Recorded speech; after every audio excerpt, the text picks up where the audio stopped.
السلام عليكم ورحمة الله وبركاته.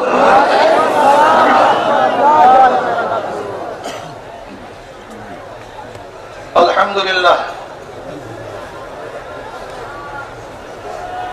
الحمد لله نحمده ونستعينه ونستغفره ونعوذ بالله من شرور أنفسنا من يهد الله فلا مضل له ومن يضلله فلا هادي له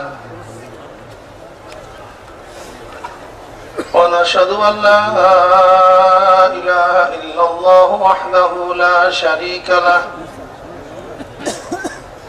ونشهد أن محمدا عبده ورسوله أما بعد فأعوذ بالله من الشيطان الرجيم بسم الله الرحمن الرحيم إن الله وملائكته يصلون على النبي يا أيها الذين آمنوا صلوا عليه وسلموا تسليما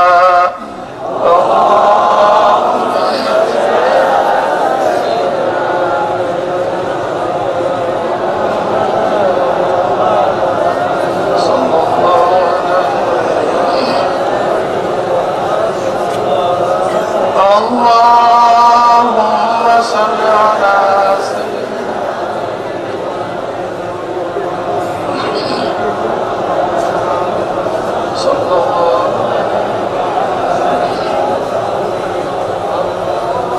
اللهم صل على سيدنا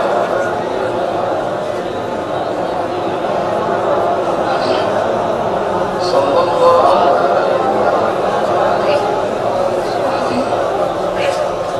أعوذ بالله من الشيطان الرجيم بسم الله الرحمن الرحيم ياسين والقرآن الحكيم إنك لمن المرسلين صدق الله مولانا العظيم وصدق رسول النبي الكريم আল্লাহ পাকের বান্দা জনাব মুহাম্মদ রাসূলুল্লাহ সাল্লাল্লাহু আলাইহি ওয়াসাল্লামের উম্মতগণ, আল্লাহ পাক রব্বুল আলামিন আপনাকে আমাকে দুনিয়ার সমস্ত ঝামেলার থেকে পরিত্রাণ দিয়ে মুক্তি করে কোরআন ও হাদিসের মাজলিস, আলেম ওলামা মুমিন মুত্তাকিন যাকিরিন শাকিরিনদের খাস এক দামি মাজলিসের মধ্যে আসার বসার বলা শোনার তৌফিক আল্লাহ পাক দান করছেন। এর জন্য শুকরিয়া আমরা সবাই বলি আলহামদুলিল্লাহ।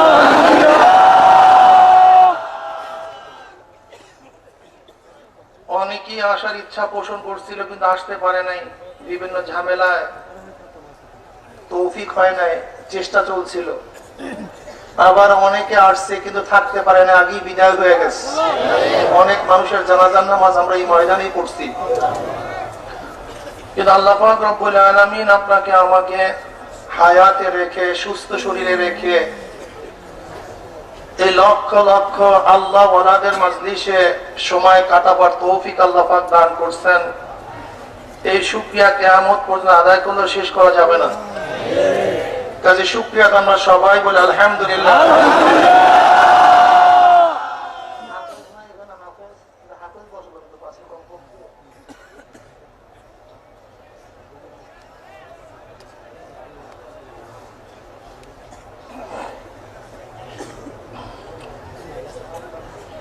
এই মাজলিস এত গুরুত্বপূর্ণ, এত দামি মাজলিস, আল্লাহ পাক রব্বুল আলামিন ইচ্ছা করলে আপনাকে আমাকে পুত পবিত্র করে এখান থেকে আল্লাহ পাক বিদায় দিবেন ইনশাআল্লাহ। ফাল্গুনের মাহফিলের দ্বিতীয় দিন সাধারণত আমাদের শায়েখদ্বয় ইলমে শরিয়াত সম্পর্কে আলোচনা করতেন। যেহেতু ইলমে শরিয়াতের মূল প্রথম ভিত্তি হলো কোরআন, কিতাবুল্লাহ। আর কিতাবুল্লাহর সূরা ইয়াসিন হলো কলব, হাড় সমতুল্য। এই কারণে আমি সূরা ইয়াসিনের থেকে 3টা আয়াত তেলাওয়াত করছি। এর উপরে কিছু আলোচনা করব, বাকি আল্লাহ পাকের ইচ্ছা। ইয়াসিন এর অর্থ তো আল্লাহ পাকই ভালো জানেন, অন্য কেউ জানেন না। কিন্তু আব্দুল্লাহ ইবনে আব্বাস রাদিয়াল্লাহু তাআলা আনহু এবং ইমাম মালিক রাহমাতুল্লাহ আলাইহি থেকে রওয়ায়াত আসছে যে ইয়াসিন শব্দ আল্লাহ পাকের নাম। কেউ কেউ বলেন আবুসিনিয়ার একটা শব্দ, অর্থাৎ হে মানুষ। আর হে মানুষ দ্বারা উদ্দেশ্য হলো জনাব মুহাম্মদ রাসূলুল্লাহ সাল্লাল্লাহু আলাইহি ওয়াসাল্লাম। তাফসীর রুহুল মানির মধ্যে মুসান্নিফ বলেন ইয়াসিন এই 2 শব্দের মাধ্যমে নবী আলাইহিস সালাতু ওয়াস সালামের নাম রাখা হয়েছে। নবী আলাইহিস সালাতু ওয়াস সালামের ইয়াসিন দ্বারা নাম রাখার মধ্যে বহুত ফজিলত আছে। বাকি ইয়াসিন দ্বারা কারোর নাম রাখা যাবে কি যাবে না, এই ব্যাপারে উলামায়ে কেরামের ইখতিলাফ। যেহেতু আল্লাহর নাম, শুধু রাজ্জাক খালেক নাম রাখা যেরকম ঠিক না, আব্দুর রাজ্জাক আব্দুল খালেক পিছনে সংযুক্ত করতে হয়, সেহেতু শুধু ইয়াসিন দ্বারা কারোর নাম রাখা ঠিক না। কিন্তু হ্যাঁ, ইয়াসিন, ইয়া আলিফ, সিন, ইয়া নুন এরকম যদি বিশ্লেষণ করে নাম রাখা হয় তাহলে কোনো অসুবিধা নাই। সালামুন আলা ইয়াসিন এই হিসাবে কোনো অসুবিধা নাই। আল কুরআনুল হাকিম ওয়া তাসমিয়া কাসামতুল কুরআন আল কারীম। আল্লাহ পাক কসম কাটছেন কোরআনে কারীমের। কসম কাটলেন কেন? কোরআনে কারীমের কসম আল্লাহ পাক কেন খাইলেন, কারণটা কি? কোরআন শরীফের মধ্যে সর্বপ্রথম কসম আসছে ফালা ওয়া রাব্বিকা লা ইউমিনুনা হাত্তা ইউহাক্কিমুকা ফীমা বাইনা শাজারা বাইনাহুম। এই আয়াতের মাধ্যমে প্রথম কোরআনের মধ্যে কসম আসছে। আল্লাহ পাক রব্বুল আলামিন বিভিন্ন জায়গায় কসম করে কথা বলছেন।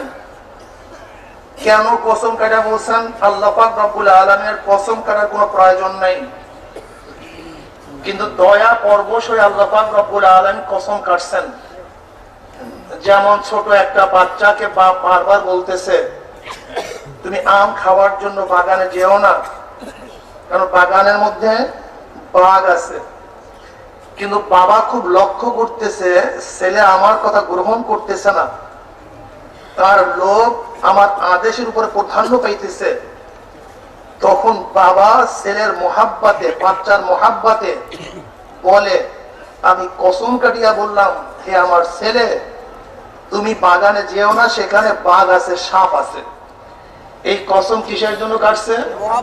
মোহাব্বতের কারণে। তার কথা অবিশ্বাস্য, তার কথা ঠিক না, অসত্য, এই কারণে নয়। ছোট বড়র কাছে কসম করে, বড় ছোটর কাছে কসম করে না।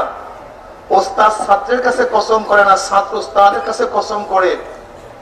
আসামি জজের কাছে কসম করে, জজ আসামির কাছে কসম করে না। বাদশা প্রজার কাছে কসম করে না, বরং প্রজা বাদশার কাছে কসম করে। কিন্তু আল্লাহ পাক রব্বুল আলামিন সমস্ত আলমের মালিক। আল্লাহ পাক রব্বুল আলামিন কেন বান্দাদের উপর কসম কাটলেন? মুহাব্বতের কারণে। কি কারণে? মুহাব্বত, ভালোবাসা। এই কারণে কসম কাটছেন।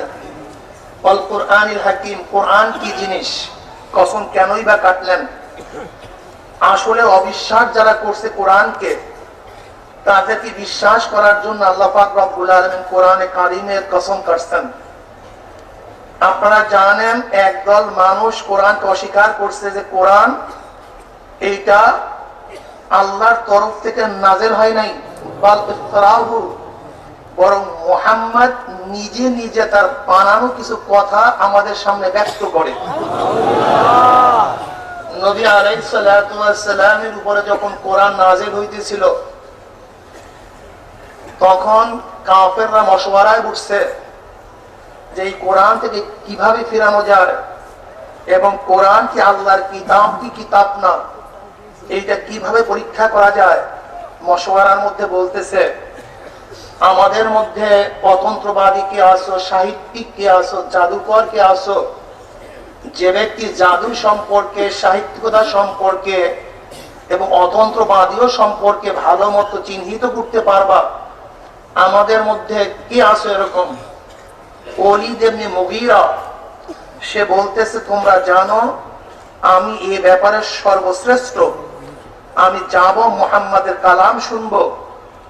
গেলেন, নবী আলাইহিস সালাতু ওয়াস সালামের কালাম শুনলেন।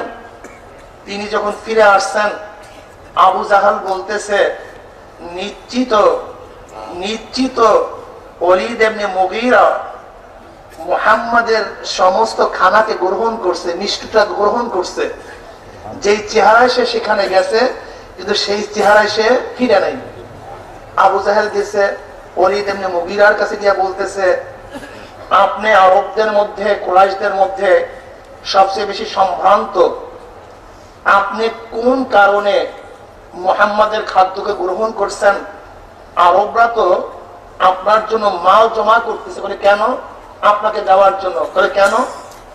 আপনি যেহেতু মুহাম্মাদের কালামকে গ্রহণ করছেন, কাজে এর জন্য ওই কালামকে বাদ দিয়ে তার লোভকে পরিবর্তন করে আপনার জন্য তারা অর্থ জমা করতেছে, আপনি অর্থ নিয়ে নেন।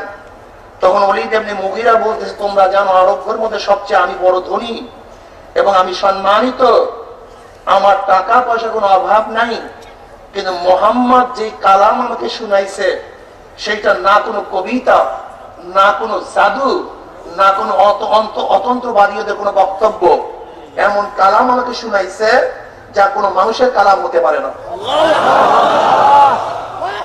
এখন আবু জাহেল বলতেছে, এই কথায় আপনার জাতি আপনার সন্তুষ্ট হবে না, বরং এমন কথা আপনি বলেন যার দ্বারা আপনার জাতি সন্তুষ্ট হবে।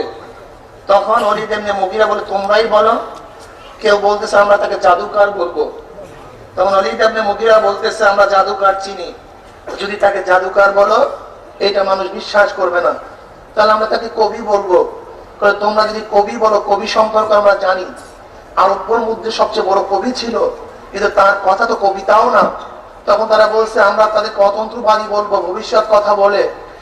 না, অতন্ত্রবাদীরা গুণাগানি করে এবং তাদের কথার মধ্যে ভুল হয়, কিন্তু মুহাম্মাদের কথার মধ্যে কোনো ভুলও নেই। কি বলবো? বলবো, হ্যাঁ মুহাম্মদ এমন জাদুকর যে জাদুর কারণে আত্মীয় থেকে বিচ্ছিন্ন হয়ে যায়। নাউযুবিল্লাহি মিন যালিক। ওলীদ ইবনে মুগীরা হজের আগে বলতেছে, হজ আসতেছে, তোমরা সবাই রাস্তায় রাস্তায় বসে যাও, যখনই মুহাম্মাদের কথা আলোচনা হবে তখন মুহাম্মদ সম্পর্কে এই কথা বলবা, সে জাদুকর, অতন্ত্রবাদী, সে অমুক, সে তমুক। আল্লাহ পাকের কি করিশ্মা! মানুষ আল ইনসানু হারিসুম মিম্মা মুনিয়া, মানুষ তো ওই বিষয় বেশি আগ্রহী হয় যে বিষয় তাকে নিষেধ করা হয়। কি কথা ঠিক না? বাস নবী আলাইহিস সালাতু ওয়াস সালামের দাওয়াতের প্রয়োজন হয় নাই, বরং কাফেররাই নবীর দাওয়াত সমস্ত দুনিয়ার মধ্যে পৌঁছায় দিয়েছে। কিন্তু তবুও তারা ফিরে নাই, বলতেছে এটা তার নিজের কালাম, এটা আল্লাহর তরফ থেকে না। আল্লাহ পাক রব্বুল আলামিন চ্যালেঞ্জ দিয়ে বললেন, কুল লা ইসতামাইতুল ইনসু ওয়াল জিন্নু আলা আন ইয়াতু বিমিসলি হাযাল কুরআন লা ইয়াতুনা বিমিসলিহি ওয়ালাউ কানা বা'দুহুম লিবা'দিন যাহিরা। প্রথম চ্যালেঞ্জ, এই কাফেরের গোষ্ঠী, বেঈমানের গোষ্ঠী, তোমরা যদি মনে করো কোরআন আল্লাহর তরফ থেকে না, এটা মুহাম্মাদের নিজের বানানো কোরআন কিতাব, তাহলে 30 পারার মতো বড় কিতাবের কোনো প্রয়োজন নাই। এত যদি পারো তাহলে কোরআনের মতো, তখন 30 পারা কোরআন নাজিল হয় নাই, এটা মক্কার ঘটনা। যেই পরিমাণে কোরআন নাজিল হয়েছে এই পরিমাণে কোরআন বানায়া দেখাও। কুল লা ইসতামাতিল ইনসু ওয়াল জিন্নু আলা আন ইয়াতু বিমিসলি হাযাল কুরআন। আল্লাহ পাক নিজে লা ইয়াতুনা বিমিসলিহি ওয়ালাউ কানা বা'দুহুম লিবা'দিন যাহিরা।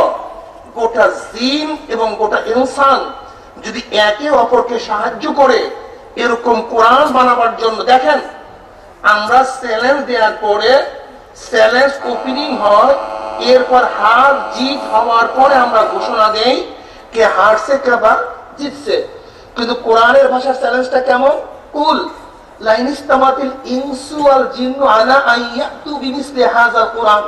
আবার কোরআন নিজেই বলতেছে লা ইয়াতুনা বিমিসলিহি ওয়ালাউ কানা বা'দুহুম লিবা'দিন যাহিরা। চ্যালেঞ্জের সাথে সাথে আবার ওপেনিং দেয়া দিছে, ঘোষণা পরের দরকার নেই। তোমরা পরীক্ষা নিরীক্ষা করার পরে কে হারছে বা কে জিতছে এই ফয়সালার দরকার নাই। আমি ঘোষণা দেওয়ার সাথে সাথেই বলতেছি তোমরা হারবা, তোমরা কোনোদিন জিতবা না।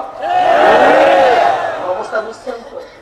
আগে তো চ্যালেঞ্জ দেওয়ার পরে পরীক্ষা নিরীক্ষা করা হয় কে জিতছে বা কে হারছে, এরপর রেজাল্ট হয়। কিন্তু কোরআন চ্যালেঞ্জের সাথে সাথে বলছে এইটা কোনোদিন পারবো না। এটা ছিল পুরো কোরআনের সাথে চ্যালেঞ্জ। এবার তাদের চ্যালেঞ্জ কারা ছোট করছেন, ইন কুনতুম ফি রাইবিন মিম্মা নাযালনা আলা আবদিনা ফাতু বিসূরাতিন মিন মিসলি ওয়াদউ শুহাদাআকুম মিন দুনিল্লাহি ইন কুনতুম সাদিকিন। এরপর আল্লাহ কি বলেন, ফাইন লাম তাফআলু ফাইন লাম তাফআলু ওয়া লাম তাফআলু। আল্লাহ পাক রব্বুল আলামিন সাথে সাথে কি বলতেছেন দেখেন, যে তোমরা যদি কোরআনকে সন্দেহ করো যে কোরআন আল্লাহর তরফের কিতাব না, তাহলে কোরআনের মতো এত বড় কোরআন দিয়ে আজ চ্যালেঞ্জ দিছি, চ্যালেঞ্জ কারো ছোট করতেছি, চ্যালেঞ্জ কি ছোট করতেছি।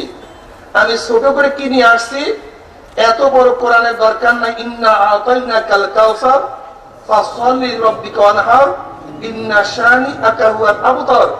এরকম ছোট্ট একটা সূরার মতো সূরা বানায় রাখো। ফাইন লাম তাফআলু ওয়া লাম তাফআলু, তোমরা কখনো পারবা না, কখনো তোমরা পারবা না। দেখেন কোরআন চ্যালেঞ্জের সাথে সাথে আবার বলছে কি এটা কোনোদিন তোমরা পারবা না। এরপর ওরা আবল তাবল বলে, কি বলতেছে, কি বলে, আম ইয়াকুলুনা তাকাওয়ালাহু বাল লা ইউমিনুন। আম ইয়াকুলুনা তাকাওয়ালাহু, এইটা হলো মুহাম্মাদের নিজের বানানো কথা। এটা নিজের এটা নিজের কথা, নিজের বক্তব্য, নিজের আলোচনা। এটা তো কোরআন কোরআন কিচ্ছু না, বরং আল্লাহ তারা ঈমান আনবে না। এরপর আল্লাহ কি বলে, ফালিয়াতু বিহাদিসিন মিসলিহি ইন কানু সাদিকিন। ফালিয়াতু বিহাদিসিন মিসলিহি ইন কানু ইন কুনতুম সাদিকিন। কোরআনের মতো এত কোরআনের দরকার নাই, সূরার মতো সূরার দরকার নাই। ফালিয়াতু বিহাদিসিন মিসলিহি, পারলে কোরআনের আয়াতের মতো আয়াত বানিয়ে দেখা। চ্যালেঞ্জ আরো ছোট করে দিচ্ছে, প্রথম ছোটটা দিচ্ছে, প্রথম বড় কোরআনের উপরে, এরপর ছোট্ট আয়াত সূরার উপরে, এবার চ্যালেঞ্জ কিসের উপরে, ফালিয়াতু বিহাদিসিন মিসলিহি ইন কুনতুম সাদিকিন। যদি তোমরা সত্যবাদী হয়ে থাকো তাহলে কোরআনে পাকের ছোট্ট একটা আয়াতের মতো আয়াত সৃষ্টি করে দেখাও। আল্লামা সিয়ুতি রাহমাতুল্লাহ আলাইহি এই আয়াতুল কুরআনের মধ্যে আল্লাহু ওয়ালিউল্লাযিনা আমানু, শুধু এই ছোট্ট একটা আয়াতের উপরে 114টার উপরে মুজিজা সাবিত করছেন। আর তিনি বলেন যেহেতু ফালিয়াতু বিহাদিসিন মিসলিহি দ্বারা আয়াতের দ্বারা চ্যালেঞ্জ করছেন, কাজে কোরআনের মধ্যে মোট মুজিজার সংখ্যা হলো 56,000। 56,000 মুজিজা কিসের মধ্যে আছে? আর মুজিজা কাকে বলা হয়? মুজিজা কি জিনিস? যার মোকাবেলা করতে কোনো মানুষ সক্ষম না, তাকে বলা হয় মুজিজা। যেহেতু কোরআনের মধ্যে 56,000 মুজিজা আছে, কাজে কোরআনকে মোকাবেলা করার ক্ষমতা গোটা দুনিয়ার মানুষের মধ্যে নেই। 56,000 মুজিজা কোরআনের মধ্যে আছে। সুবহানাল্লাহ ওয়া বিহামদিহি। প্রত্যেকটা ছোট্ট ছোট্ট আয়াত একটা কি মুজিজা। বুখারীর মধ্যে ইবনে আব্বাস রাদিয়াল্লাহু তাআলা থেকে রওয়ায়াত আছে, নবী আলাইহিস সালাতু ওয়াস সালাম ফরমান, সমস্ত নবীকে আল্লাহ পাক রব্বুল আলামিন এমন কিছু দান করছেন যার মাধ্যমে তার প্রতি মানুষ আগ্রহী হয়, তার অনুকরণ অনুসরণ করে। আর আল্লাহ পাক রব্বুল আলামিন আমাকে দান করছেন ওহী, কিতাবুল্লাহ, আমি আশা করি সমস্ত নবীর উম্মতের চেয়ে আমার উম্মতের সংখ্যা অনেক বেশি হবে। আপনারা জানেন সমস্ত নবীকে সালেহ আলাইহিস সালাতু ওয়াস সালামকে আল্লাহ পাক উস্তি দান করেছেন। নবী মুসা আলাইহিস সালাতু ওয়াস সালামকে আল্লাহ পাক রব্বুল লাঠি দান করেছেন। নবী ঈসা আলাইহিস সালাতু ওয়াস সালামকে আল্লাহ পাক মৃত্যু ব্যক্তিকে জাতা করার মুজিজা দান করেছেন। কিন্তু তাদের মুজিজা ছিল তাদের জীবদ্দশায়। তারা যতদিন ছিল উট ততদিন চলছে, মুসা যতদিন ছিল লাঠি ততদিন কথা শুনছে, নবী ঈসা যতদিন ছিল ততদিন পর্যন্ত তিনি মৃত্যুকে জিন্দা করতে পারছে। তাদের প্রত্যেকটা মুজিজা তাদের সাথে সম্পৃক্ত, হায়াতের সাথে সম্পৃক্ত। তারা নাই, মুজিজাও নাই, কিন্তু জনাব মুহাম্মদুর রাসূলুল্লাহ সাল্লাল্লাহু আলাইহি ওয়াসাল্লামের উপর আল্লাহ পাক রব্বুল আলামিন এমন মুজিজা দান করেছেন কিয়ামত পর্যন্ত। শুধু তিনিই নয়, প্রত্যেকটা মানুষ যদি কোরআন তেলাওয়াত করে, এই কোরআন তেলাওয়াত এবং কোরআনের পানির মাধ্যমে মানুষ হেদায়েত পাওয়ার জন্য আল্লাহ পাক রব্বুল যথেষ্ট হিসাবে করে দিয়েছেন। আজকে আমার নবী নাই, আজকে আমার নবী নাই, কিন্তু লক্ষ লক্ষ মানুষ হেদায়েতের ধনে ধন্য হয় কিভাবে? এমন মুজিজা আল্লাহ পাক রব্বুল আলামিন আমার নবীকে দান করেছেন যা কোনোদিন পুরান হবে না, বিনষ্ট হবে না, যা কোনোদিন নস্যাৎ হবে না, ধ্বংস হবে না। ইন্না নাহনু নাযালনা যিকরা ওয়া ইন্না লাহু লাহাফিজুন। এই কোরআনের হেফাজত আমার মাওলা নিজে করার গ্যারান্টি দিয়ে দিয়েছেন। আল কোরআনুল হাকীম, কোরআন এমন এক মুজিজা। নবী ঈসা আলাইহিস সালাতু ওয়াস সালাম কুষ্ঠ রোগীর উপর হাত দিলে রোগ ভালো হয়ে যেত। বাস হাজার এরকম আল্লাহ ওয়ালা আছে যারা কোরআনের আয়াত করে ফুঁক দিলে কুষ্ঠটি ভালো হয়ে যায়। এরকম হাজারো মানুষ দুনিয়ার মধ্যে আছে যারা কোরআনের আয়াত তেলাওয়াত করে ফুঁক দিলে ক্যান্সার রোগী ভালো হয়ে যায়। এরকম হাজারো মানুষ দুনিয়ার মধ্যে আছে যারা কোরআন শরীফ তেলাওয়াত করে যদি ফুঁক দেয় তাহলে হাজারো পালা মুসিবত গোবা পর্যন্ত আল্লাহ পাক তাকে জবান দান করে দেন। আমার দাদাজান রাহমাতুল্লাহ আলাইহি এক বয়ানের সময় এক মুরব্বী বারবার একটা বাচ্চাকে নিয়ে আসতেছে, বয়ান চলতেছে, ডিস্টার্ব করতেছে, কিন্তু মুরব্বী মানুষ, বুড়া মানুষ তো বলছেন কথাই শোনে না। সে খালি বলতেছে আমার নাতি, সে বোবা। আরে ভাই তুমি বয়ানের পরে করো। দাদা রাগ করে ফু দিয়া দিছে, অমনি নাতি তাহার বেশি লেগেছে। এটা কোরআনের মুজিজা, এটা শেফা, শাফিয়া, কাফিয়া। এর জন্য এটাকে শেফা বলে, শাফিয়া বলে, কাফিয়া বলে, অফিয়া বলে, খাদেম বলে। সূরা ফাতিহা, কি কথা ঠিক না? এটা কোরআনের মুজিজা, এটা কোনো ব্যক্তির মুজিজা না। আমি গেলাম একবার ভোলায় বয়ান করার জন্য। যখন প্রথম সফরে নামছি, এক ব্যক্তি এত বেশি আপ্যায়ন করছে যা চিন্তাও করা যায় না। অনেক আপ্যায়ন করছে, বিশাল কিছু। আমি বললাম কি হয়েছে ভাই, আপনি এত বেশি কেন? হুজুর আমি তো মরা মানুষ। তা আবার কেমন? হুজুর আমাকে ডাক্তার বলছে তুমি যা ইচ্ছা তাই খাও, তোমার জীবন শেষ, ক্যান্সার। আব্বাজান রহমাতুল্লাহ আলাইহি কাছে আসছেন, আব্বাজান পানি কইরা দিছে। এই পানি খাওয়ার পরে আল্লাহ পাক রব্বুল আলামিন আমার ক্যান্সার সব ভালো করে দিছে। আরে ভাই এটা তো তার কিছু না, কোরআনের মুজিজা। কি কথা ঠিক না? এটা কিসের মুজিজা? কোরআনের মুজিজা। এমন কোন দুনিয়ার কিতাব নাই, বই নাই যার আয়াত পড়িয়া ফুঁক দিলে মানুষ ভালো হয়। কিন্তু কোরআন এমন একটি, আরে ভাই তিরমিজির মধ্যে রওয়ায়াত আছে নবী আলাইহিস সালাতু ওয়াস সালাম দাওয়াতি কাজে একদল লোককে পাঠাইছেন। যাওয়ার পরে সেখানে যে ব্যক্তি সর্দার, যে ব্যক্তি ওই এলাকার প্রধান, তার এমন রোগ যে রোগ সারার মতো না।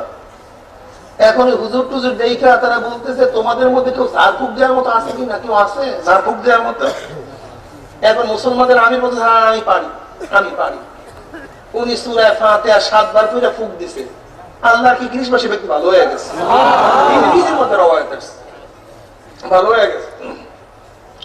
ভালো হওয়ার পর অনেক কিছু তাকে দিয়ে দিছে, পুরা জামাতকে ছাগল, বকরি, অমুক সর্দার ভালো হয়ে গেছে। এখন ওনারা চিন্তা করছে যার ফুঁক দিয়া এই যে সাতটা হাদিয়া যা দান করা হয়েছে খাওয়া জায়েজ কি জায়েজ না? নবী আলাইহিস সালাতু ওয়াস সালামের কাছে জিজ্ঞাসা করা ছাড়া খাওয়া ঠিক হবে না। আয়েশা বলছি ইয়া নবী আল্লাহ, ঘটনা এরকম ঘটছি। বলে কিভাবে তুমি করলা? বলে আমি চিন্তা করছি সূরা ফাতিহা পড়ে ফুঁক দিয়ে কি হয় দেখি। সূরা ফাতিহা বলে ফুক দিছে 7 বার, ভালো হয়ে গেছে। আমাকেও কিছু দাও, তোমরাও খাও। কি কথা ঠিক না? যাই হোক, আল্লাহ পাক রব্বুল আলামিন কোরআনকে এত মুজিজা হিসেবে নাযিল করছেন। কোরআন এমন এক কিতাব যার প্রথমে আছে লা রাইবা ফি, কোনো সন্দেহ সবার মধ্যে নাই। আল্লাহ পাক রব্বুল আলামিন অস্বীকারীদেরকে এই সমস্ত চ্যালেঞ্জের আয়াত দিয়া তিনি চ্যালেঞ্জ করছেন যে পারলে মারামারি দরকার নাই, কাটাকাটি প্রয়োজন নাই, কোরআনের মতো আয়াত, কোরআনের মতো সূরা, কোরআনের মতো কোরআন বানায় দেখাও। দেখেন আরবরা সবচেয়ে জিদি ছিল, ওরা এত জিদি যা চিন্তাও করা যায় না। আপনারা বুঝেন না, তারা জেদ পূরণ করার জন্য বংশক্রম ওসিয়াত করত। বংশক্রমে যদি নিজে জেদ পুরা করতে না পারত, ছেলে ওসিয়াত করত, ছেলে তার ছেলে ওসিয়াত করত, তার ছেলে তার ওসিয়াত করত। এরকম 200-300 বছর পর্যন্ত ওই জেদ পূরণ করার জন্য তারা আরেকজন ওসিয়াত করত। ওরা জিদি খুব মারাত্মক, যা চিন্তাও করা যায় না। আরবরা নবী আলাইহিস সালাতু ওয়াস সালাম যেহেতু বারবার চ্যালেঞ্জ দিয়েছেন, তাকে তো জেদ বিচ্ছিত হইছে, কি কথা ঠিক না? আর গোটা দুনিয়ার মধ্যে তখন কবিত্বর দিক থেকে, সাহিত্যিক দিক থেকে আরবরা অনেক, আপনারা কি জানেন, ওরা তাদের প্রেমাস্পদের উক্তির যে তারিফ প্রশংসা কবিতার মধ্যে করছে, যে চিন্তাও করা যায় না। ওরা তার প্রেমাস্পদের প্রেমিকের মাসুকার ঘোড়ার যে বর্ণনা করছে, আজ পর্যন্ত কোন সাহিত্যিক এত সুন্দর ভাবে তার মাসুকার ঘোড়ার বর্ণনা দিতে পারে নাই। এত মারাত্মক তারা চোখে, তারা পিসির, তারা গুরু, তারা অঙ্গ প্রত্যঙ্গের যেভাবে তারই প্রশংসা করছে, এরকম তারই প্রশংসা করে কোনো কবিতা, কোনো সাহিত্যিক আজ পর্যন্ত লিখতে পারে নাই। এত জিদি এবং এত সাহিত্যিক তারা ছিল। তাদের জন্য সবচেয়ে সহজ ছিল বদরের ময়দানে 70 জনকে গলা কাটা পারছে, তাদের জন্য সবচেয়ে সহজ ছিল, যেহেতু তারাই যোগ্য। নবী আলাইহিস সালাতু ওয়াস সালাম কোরআন বানানো বা পাঠ করা বা তার দ্বারা লেখা কোনো যোগ্যতা তার মধ্যে ছিল না, কারণ তিনি ছিলেন উম্মি। কি বলা ঠিক না? কি ছিল? তিনি হুয়াল্লাযী বাআসা ফিল উম্মিয়িনা রাসূলাম মিনহুম ইয়াতলু আলাইহিম আয়াতিহি ওয়া ইউযাক্কিহিম ওয়া ইউআল্লিমুহুল কিতাব ওয়াল হিকমা। তিনি ছিলেন উম্মি, তারা ছিল পারদর্শী। তাদের জন্য সবচেয়ে চমৎকার বিষয় ছিল, যেহেতু মুহাম্মদ তো বলছে যে কোরআনের মতো কোরআন, সূরার মতো সূরা, আয়াতের মতো আয়াত বানায় দাও। যদি এইটা আমরা বানাতে পারি তাহলে মুহাম্মদ নিশ্চয়ই ভণ্ড, মুহাম্মদ ঠিক না। কি কথা ঠিক না? এইটা তাদের জন্য সবচেয়ে সহজ ছিল। কিন্তু না, তারা জানে এই কোরআনের মোকাবেলা করার ক্ষমতা তারা রাখে না, বিদায় তারা সন্ত্রাসবাদকে গ্রহণ করছে, সহজ পথকে গ্রহণ করে। কি গ্রহণ করছে? সন্ত্রাস কাকে বলে, জিহাদ কাকে বলে, আল্লাহ পাক আমাকে তৌফিক দিলে সামনে আসতেছে। যদি মনে থাকে, মনে না থাকে কিছু বলার নেই। তাহলে কোরআনকে, কোরআনের উপরে কসম করার কারণ কি? যারা কোরআনকে অস্বীকার করছে, তাদের অস্বীকারকে রদ করার জন্য, কর্তন করার জন্য তাদের সামনে উপস্থাপন করছে কোরআন কি ঠিক। ইয়াসিনুল কুরআনিল হাকীম ইন্নাকা লামিনাল মুরসালিন। আল্লাহ পাক এই কথা কেন বললেন? আল্লাহ পাক নিজেই তো মুরসাল নবী হিসেবে প্রেরণ করেছেন। এরপর ইন্নাকা লামিনাল মুরসালিন তাকিদ দিয়ে বললেন কেন? ইন্না আবার লাম, এই তাকিদ দিয়ে বললেন কেন? কারণটা কি? এও একটা অস্বীকারীদের জবাব দেওয়ার জন্য। কাদের? যে অস্বীকারী। কি বলছে তারা? নাস্তা মুরসাল, আপনি নবী নন, বালিফ তারাহু, আপনি নিজের মন গড়া কথাবার্তা বলেন। আপনারা জানেন যুগে যুগে এরকম সত্যান্বেষী মানুষদেরকে, যারা সত্যান্বেষী না তারা সবসময় অস্বীকার করে আসছে। কি কথা ঠিক না? যেরকম আমার দাদা যান, আমার দাদা যান রহমতুল্লাহ আলাইহি দ্বারা আল্লাহ পাক কি খ্যাত দিচ্ছে যা দেখতেছেন। কিন্তু একদলে বলছে তিনি খেলাফত পান নাই, এবারে প্রতিনিধি দিয়ে দিছে। কি কথা ঠিক না? এরকম বলছি কি বলে নাই? শুধু তাই নয়, আমার আব্বাজান রহমতুল্লাহ এর ব্যাপারেও কেউ বলে তাকে খেলাফত দেওয়া হয়নি। কিরকম বলে? কি বলে না? অথচ আব্বাজান রহমতুল্লাহ আলাই তিনি মিথ্যা বলবেন, আমার দাদাজান রহমতুল্লাহ আলাই মিথ্যা বলবেন, এটাকে চিন্তাও করা যায়? আমাকে বলেন। আপনারা জানেন ষষ্ঠ স্ত্রী পরে মুসলমানদের সাথে যখন সুলহ হুদায়বিয়া হইল, এরপরে মুসলমানরা গোটা দুনিয়ার মধ্যে নবী আলাইহিস সালাতু চিঠি নিয়ে ছড়ায়া পড়ছে। আবু সুফিয়ান রাদিয়াল্লাহু তাআলা আনহু তিনি তখন মুসলমান হন নাই, তখন তিনি কাফির ছিলেন। তিনি রোমে গেলেন ব্যবসা বাণিজ্য করার জন্য।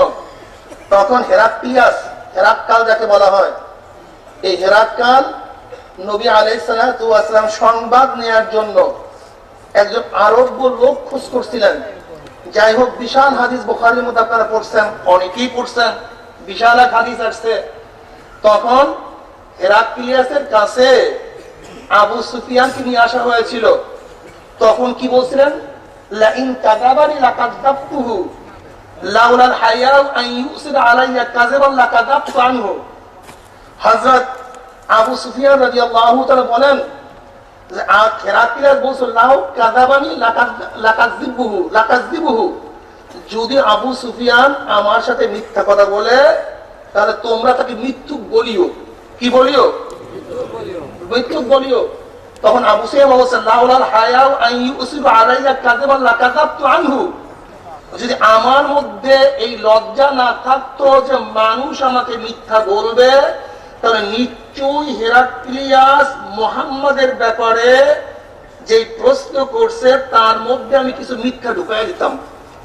কিন্তু যেহেতু আমাকে মিথ্যুক বলবে এই আশঙ্কা, এই ভয়ে আমি মিথ্যা কথা বলি নাই।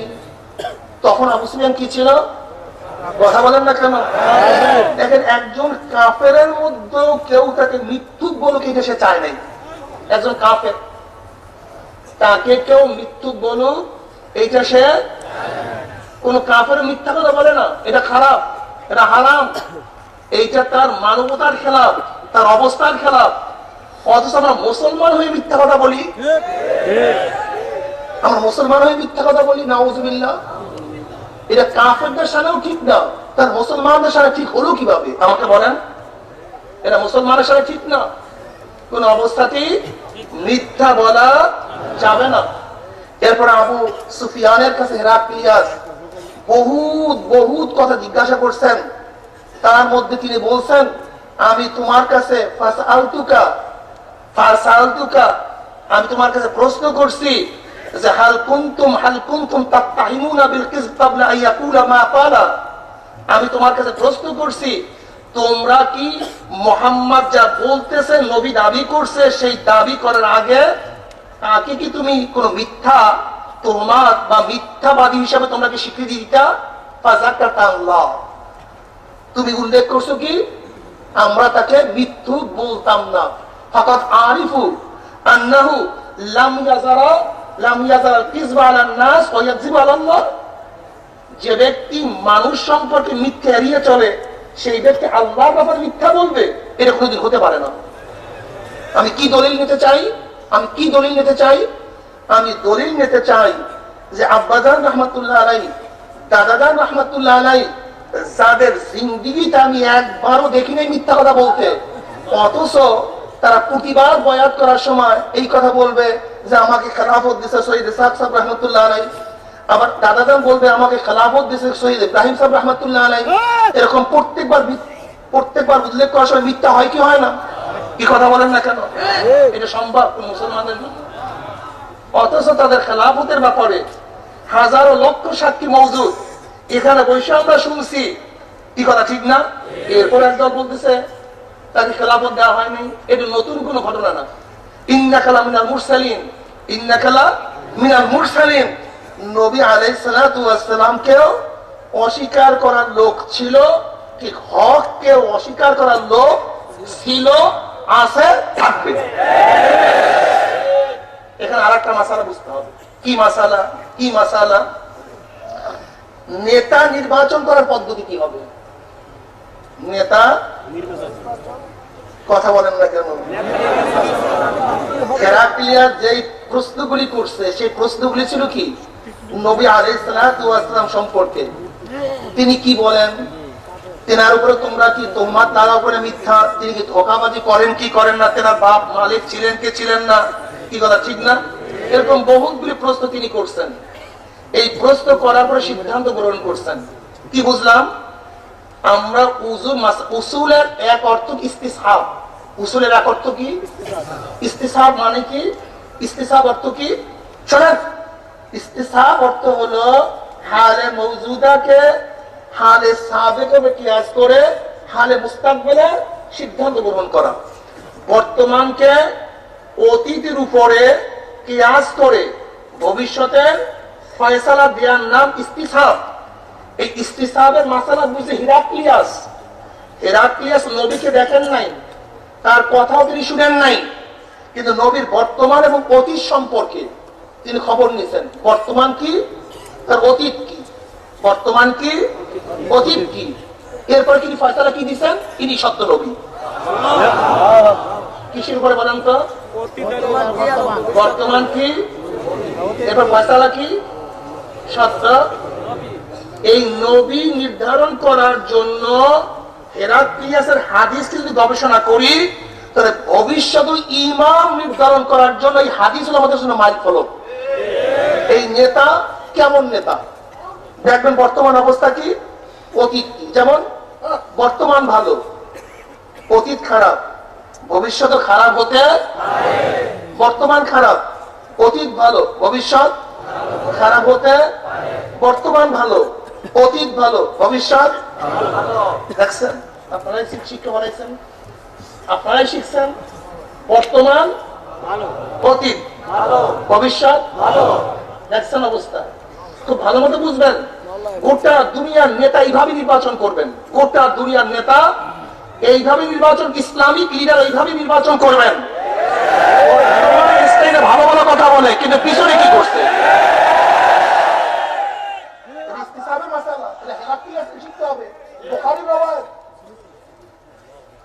আমাদের মধ্যে যত জ্ঞানজাম, যত স্টার, নেতা কিভাবে চিনব, নেতা কিভাবে নির্বাচন করবো, আসলে গবেষণা নাই আমাদের মধ্যে। কি নাই? হুমকি দুমকি উল্টাবে পাল্টাবে, কি বলা ঠিক না? পিছনে পিছনে পকেটের মধ্যে।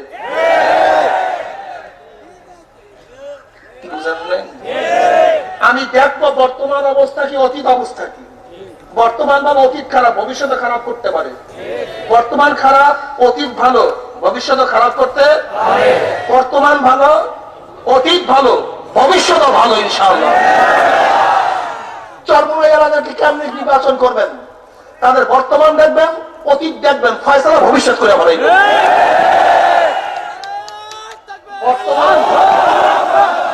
বর্তমানে চরমোনাই দালালি করে নাই, অতীতও করে নাই, ভবিষ্যৎও করবে না।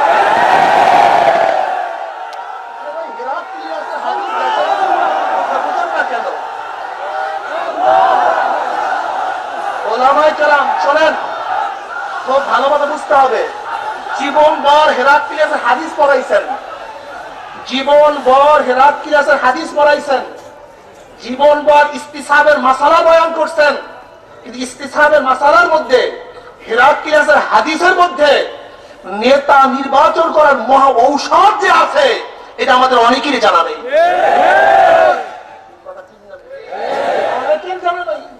এর মধ্যেই তো ভবিষ্যৎ নির্বাচন করবেন। নবী আলাইহিস সালাতু ওয়াস সালাম প্রত্যেকটা হাদিসের মধ্যে গবেষণা করলে আমরা এত বেশি মাওয়াত দেখতে পারি, এত বিস্তীর্ণতা দেখতে পারি যে চিন্তাও করা যায় না। কি কথা ঠিক না? চরমোনাইওয়ালারা বর্তমানেও মহিলারা তো মানে না, অতীতে মানে না, ভবিষ্যতে মানবে না।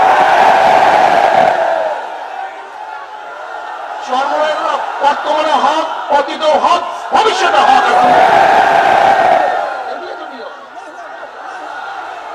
খুব ভালো মতো বুঝতে হবে। হেরাক্লিয়াস চুপ করেন। হেরাক্লিয়াস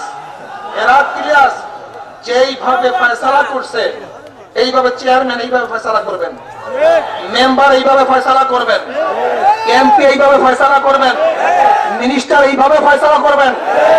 গোটা দুনিয়া যদি নবী আলাইহিস সালাতু ওয়াস সালামের এই হাদিসের আমল করে, তাহলে গোটা দুনিয়ার কোন ফালতু পশ্চাৎ অন্যায়কার কোন লিডার গোটা দুনিয়ার মধ্যে নির্বাচিত হবে না।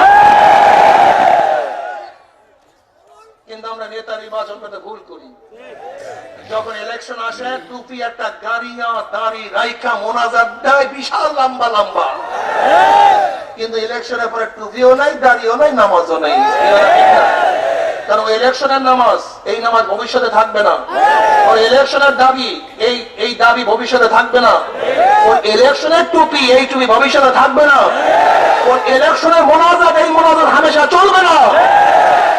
আর ইলেকশনের দান ভবিষ্যতে দান করবে না। এখন ইলেকশনের সময় কান্নাকাটি পাও ধরাধরি করে, কিন্তু ভবিষ্যতে লাথি মারবে। এগুলো মনে রাখতে হবে। খবরদার, বর্তমান, অতীত, ভবিষ্যৎ। কি রাজি আছেন? আলহামদুলিল্লাহ। লাস্তা মুরসাল, আপনি তো রাসূল না। আমি আগেও বলছি, বলতে হয়, রাসূল এবং নবীর মধ্যে পার্থক্যটা কি? কি কথা ঠিক না? রাসূল এবং নবীর মধ্যে পার্থক্য আমি সংক্ষেপে বলবো। এটা খুবই দরকার বর্তমান জমানায়, যে বারবার বিভিন্ন জায়গায় বলি, এটা খুবই দরকার, খুবই প্রয়োজন। কেউ বলে কোনো পার্থক্য নাই, নবীও যা রাসূলও তা। তাদের উপর একটা প্রশ্ন আসে। কি প্রশ্ন? আল্লাহ পাক কালামে পাকের মধ্যে ফরমান, কি বলেন? আল্লাহ পাক রব্বুল আলামিন রাসূলা ওয়া নাবিয়্যা ওমা আরসালনা মিন ক্বাবলিকা মিন রাসূলিন ওয়ালা নাবিয়্যিন। ওমা আরসালনা মিন ক্বাবলিকা মিন রাসূলিন ওয়ালা নাবিয়্যিন। এখানে রাসূল এবং নবী মাতুফ আলাই। আর মাতুফ হলে মুগায়্যার হয়, একটা আরেকটা কি হয়? তাহলে যারা বলছে নবী ও রাসূল একই জিনিস, এই কোরআন তাদের ইশকাল তুলছে, প্রশ্ন তুলছে। তুমি যে বলছো এক, কিন্তু কোরআনের দলিল এক না। তাহলে কি কি পার্থক্য? তো বুঝলাম, পার্থক্যটা কি হবে? কেউ কেউ বলেন, যাদের উপরে নতুন কিতাব আসে তাদেরকে রাসূল বলা হয়, যাদের কিতাব আসে না তাদেরকে নবী বলা হয়। যারা নতুন শরীয়তের প্রবক্তা তাদেরকে রাসূল বলা হয়, আর যারা নতুন শরীয়তের প্রবক্তা না তাদেরকে নবী বলা হয়। কোরআন তাদের ইশকাল করছে, কানা রাসূলা ওয়া নাবিয়্যা, কানা রাসূলা ওয়া নাবিয়্যা। হযরত ঈসা আলাইহিস সালাতু ওয়াস সালামের ব্যাপারে আল্লাহ পাক রব্বুল আলামিন তাকে রাসূলও বলছেন, নবীও বলছেন। কি বলছেন? রাসূল এবং নবীও বলছেন। অথচ নবী ঈসার উপর নতুন কোনো কিতাবও আসে নাই, ইসমাঈল আলাইহিস সালাতু ওয়াস সালাম নতুন কিতাবও আসে নাই, এবং নতুন শরীয়তের প্রবক্তাও তিনি না। অথচ ইসমাঈল আলাইহিস সালাতু কি বলছে? আল্লাহ পাক নিজেই রাসূল বলছে। তাহলে যারা বলছে যারা নতুন কিতাবের শরীয়ত কিতাবের অধিকারী তারা রাসূল, যারা নতুন শরীয়তের অধিকারী তারা রাসূল, যারা নতুন কিতাবের অধিকারী না তারা নবী, যারা শরীয়তের অধিকারী না তারা কি? নবী। অত নবী ইসমাঈল আলাইহিস সালাতু ওয়াস সালাম নতুন শরীয়তের প্রবক্তাও না, নতুন কিতাবদারিও না। অথচ কোরআন থেকে কি বলছে? রাসূল বলছে। এর পার্থক্যটা কি? ইমাম ইবনে তাইমিয়া রাহমাতুল্লাহ, এই শুনেন, খুব ভালো মতো জেহেন নশীন করেন। ইমাম ইবনে তাইমিয়া রাহমাতুল্লাহ আলাইহি বলেন, কি বলেন? সমস্ত নবীদের উপরে কিতাবুন নবুয়তের মধ্যে বলেন ইমাম ইবনে তাইমিয়া রাহমাতুল্লাহ আলাইহি, সমস্ত নবীদের উপরে অন্যায়ের মোকাবেলা করা ফরজ না, নাহিয়ানের মুনকার করা ফরজ না, জিহাদ করা ফরজ না, কিন্তু প্রত্যেকটা রাসূলের উপরে নাহিয়ানের মুনকার করা, জিহাদ করা, অন্যায়ের মোকাবেলা করা ফরজ। চাই চাই তার উপরে নতুন কিতাব আসুক অথবা নাই আসুক, নতুন শরীয়তের প্রবক্তা হোক অথবা নাই হোক, যে রাসূল হবে অবশ্যই তাকে অন্যায়ের মোকাবেলা করতে হবে, কাফের বেঈমান মুশরিকদের বিরোধিতা করতে হবে, হককে জাহির করার জন্য লড়াই করতে হবে। তার উপরে জোরে বলেন চাই, তার উপরে কিতাব আসুক, শরীয়তের প্রবক্তা হোক অথবা নাই হোক। জনাবে মুহাম্মদ রাসূলুল্লাহ সাল্লাল্লাহু আলাইহি ওয়াসাল্লাম শুধু কি নবী না রাসূল? কথা বলেন, শুধু কি নবী? বরং সবাই কথা বলেন না কেন? তাহলে আমরা তার উম্মত, কাজে নবী মুহাম্মাদের উম্মতদেরকে শুধু নবীওয়ালা কাজ করলে হবে না, রাসূলওয়ালা কাজ করতে হবে।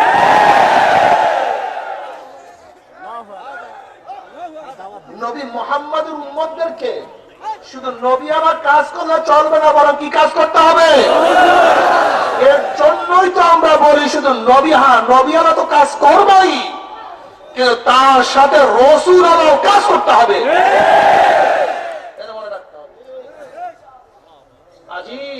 আজীব গরীব কথা, আমাদের মধ্যে সব মাইফাত চলতেছে। রাসূল আলা কাজ, রাসূলের অন্যের মোকাবেলা করতে হবে। সন্ত্রাসবাদ এবং জিহাদ এক জিনিস না। জিহাদ আর সন্ত্রাস এক না।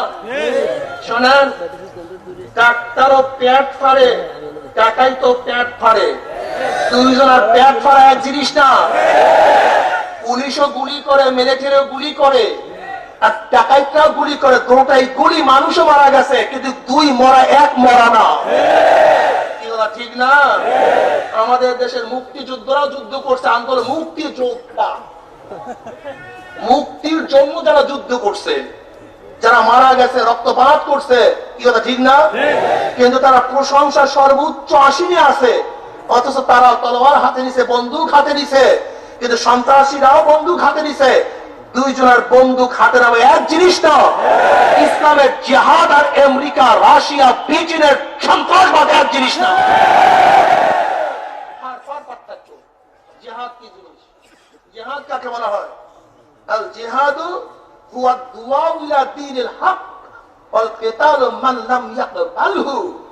জিহাদ তো দ্বীনে হকের দিকে মানুষকে দাওয়াত দেওয়া, মানুষকে দাওয়াত দেওয়া দ্বীনের হকের দিকে, গোটা দুনিয়া থেকে সন্ত্রাসকে বন্ধ করার দিকে দাওয়াত দেওয়া, গোটা দুনিয়ার জুলুমকে দুনিয়া থেকে উৎখাত করার দাওয়াত দেওয়া, মানুষের মান ইজ্জতকে রক্ষা করার জন্য, আমাদের মা বোনদের ইজ্জতকে রক্ষা করার জন্য, গরিবদের অধিকারকে ফিরিয়ে দেওয়ার জন্য, প্রত্যেকটা মানুষের অধিকারকে বাস্তবায়ন করার জন্য যে সংগ্রাম, যে আন্দোলন করা হয়, তাকে বলা হয় জিহাদ।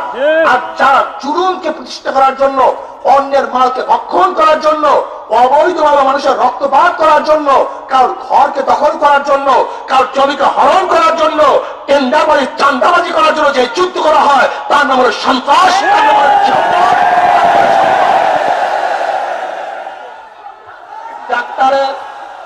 ডাক্তারের পেট কাটা মানুষকে বাঁচাবার জন্য, ডাকাইতের পেট কাটা মানুষকে হত্যা করার জন্য, পুলিশের গুলি করা মানুষকে হেফাজত করার জন্য, ডাকাইতের গুলি হলো মানুষকে মারার জন্য, মুক্তিযোদ্ধাদের যুদ্ধ হলো দেশকে হেফাজত করার জন্য, সন্ত্রাসবাদীদের যুদ্ধ হলো দেশকে ধ্বংস করার জন্য। ইসলামের মধ্যে যুদ্ধ এইটা গোটা দুনিয়ার মধ্যে সন্ত্রাসকে বাস্তবায়ন করার জন্য নয়, বরং টাকা, চোর, লুচ্চা, বদমাশদেরকে দুনিয়া থেকে উৎখাত করার জন্য।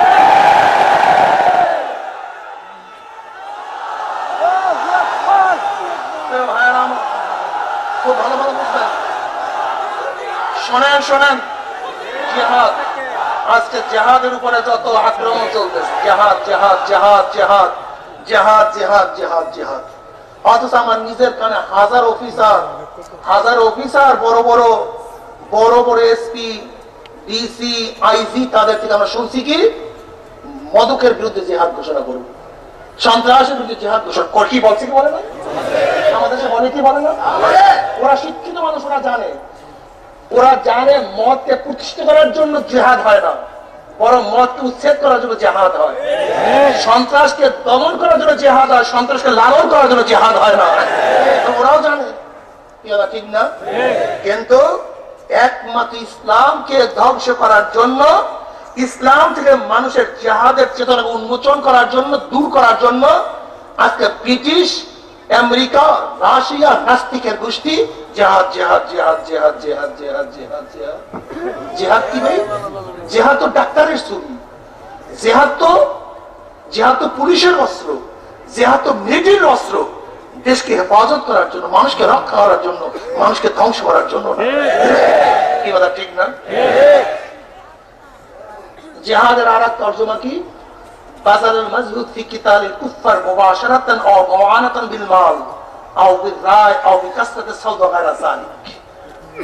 আরেকটা জিহাদের শরী ব্যাখ্যা, বাযালুল মাজহুদ ফি কিতালিল কুফফার মুবাশারাতান আও মুআনাতান বিল মাল আও বিল রায় আও বিকাসরাতিস সাওদা গায়রা যালিক। হাযা জিহাদ। জিহাদ শুধু কতকে দাল করার নাম না, জিহাদ শুধু মারামারির নাম না, জিহাদ শুধু অস্ত্র চালাবার নাম না। عن انس رضي الله عنه قال عن النبي صلى الله عليه وسلم جاهدوا المشركين باموالكم وانفسكم والسنتكم। আবু দাউদের রওয়ায়াত, কিসের রওয়ায়াত? আবু দাউদ। কি রওয়ায়াত করছেন? জাহিদুল মুশরিকিনা বিআমওয়ালিকুম ওয়া আনফুসিকুম ওয়া আলসিনাতিকুম। মুশরিকদের বিরুদ্ধে লড়াই করো তোমরা কিসের দ্বারা? মালের দ্বারা, তোমাদের জীবনের দ্বারা, তোমাদের অর্থের দ্বারা, হ্যাঁ, জবানের দ্বারা, তোমাদের মালের দ্বারা, তোমাদের জবানের দ্বারা। দেখেন এখানে জবানের দ্বারা জিহাদ করার কথা আসছে কি আসে নাই? মালের দ্বারা জিহাদের কথা আসছে কি আসে নাই? অনেক আবার যারা ওই হর টর করে কি জানি কয়, হরকট, অমুক তমুক, তারা অনেক সময় বলে চরমনায় ইলেকশন পাইলো কোথায়, মিছিল পাইলো কোথায়, অমুক পাইলো কোথায়, তমুক পাইলো কোথায়, পাইছে তোমার মাথার মধ্যে। এর মধ্যে পাইছি তোমার মহান আবি দারদা রাদিয়াল্লাহু তাআলা قال رسول الله صلى الله عليه وسلم من رأى منكم منكرا فليغير بيده فإن لم يستطع بلسانه فإن لم يستطع بقلبه وذلك ضعف الإيمان। মুসলিমের হাদিস, রাহু মুসলিম। মুসলিমের শরীফের মধ্যে সহিহ হাদিস আছে, নবী আলাইহিস সালাতু ওয়াস সালাম ফরমান, যখন তুমি আমরে মুনকার দেখো, কোনো খারাপ কাজ দেখো, তোমাদের শক্তি থাকলে হাত দিয়ে পরিবর্তন করে দাও।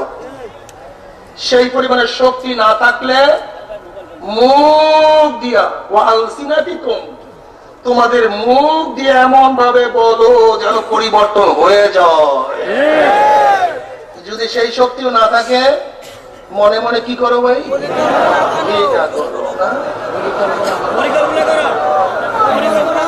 শোনেন শোনেন শোনেন শোনেন, এই ঘৃণার পরিকল্পনার মধ্যে পার্থক্যটা কি? ঘৃণা আর পরিকল্পনার পার্থক্যকে জানার দরকার আছে কি না? এই জায়গায় অনেকগুলি পায়খানা, আপনার লক্ষ লক্ষ মানুষ এখান থেকে যত মানুষ যাবেন, মহব্বত করবেন, ঘৃণা করবেন। কিভাবে করবেন? গন্ধ, ময়না, হাত দিচ্ছেন, কি হয়েছে ভাই? জোরে বলেন। আচ্ছা বলুন তো, 5 কোটি মানুষ এখান থেকে ঘৃণা করিয়া যান, পায়খানা পায়খানার জায়গায় পুরান হবে, গন্ধ ছড়াবে। ঘৃণা পাওয়া গেছে, গন্ধ বাড়ছে, ওর জায়গায় আছে, সে গন্ধ ছড়াইতেছে, দেশকে নষ্ট করতেছে, পরিবেশকে নষ্ট করতেছে। ঘৃণায় পরিবেশ ফেরে নাই। কিন্তু এক ব্যক্তি চিন্তা করতেছে, এই লক্ষ লক্ষ মানুষের দরকার নেই, এক ব্যক্তি চিন্তা করছে কেন ময়লা ইস্কি করতে হয়, বালতির দরকার, ব্রাশের দরকার, পানির দরকার। ওই ব্যক্তি ঘৃণা মিন্না বাদ দিয়া উনি বালতি, পানি, ব্রাশ দিয়া ময়লাটাকে সাফ করে দিচ্ছে। কি করছে? পরিকল্পনা। যখন পরিকল্পনা করছে একজন ব্যক্তি ময়লা, আর 100 কোটি মানুষ ঘৃণা করছে, এই ঘৃণা এবং পরিকল্পনা এখানে পার্থক্য। ঘৃণা করলে ময়লা দূর হয় না, পরিকল্পনা করলে ময়লা দূর হয়। ঘৃণায় ময়লা দূর হয় না, পরিকল্পনায় ময়লা দূর হয়। আমাদের মধ্যে ঘৃণা আছে, পরিকল্পনা নাই, এর জন্যই ময়লা ছড়াইতেছে, দুর্গন্ধ ছড়াইতেছে। ঘৃণা বাদ দিয়ে পরিকল্পনা করো, ময়লা থাকবে না, নাস্তিক থাকবে না।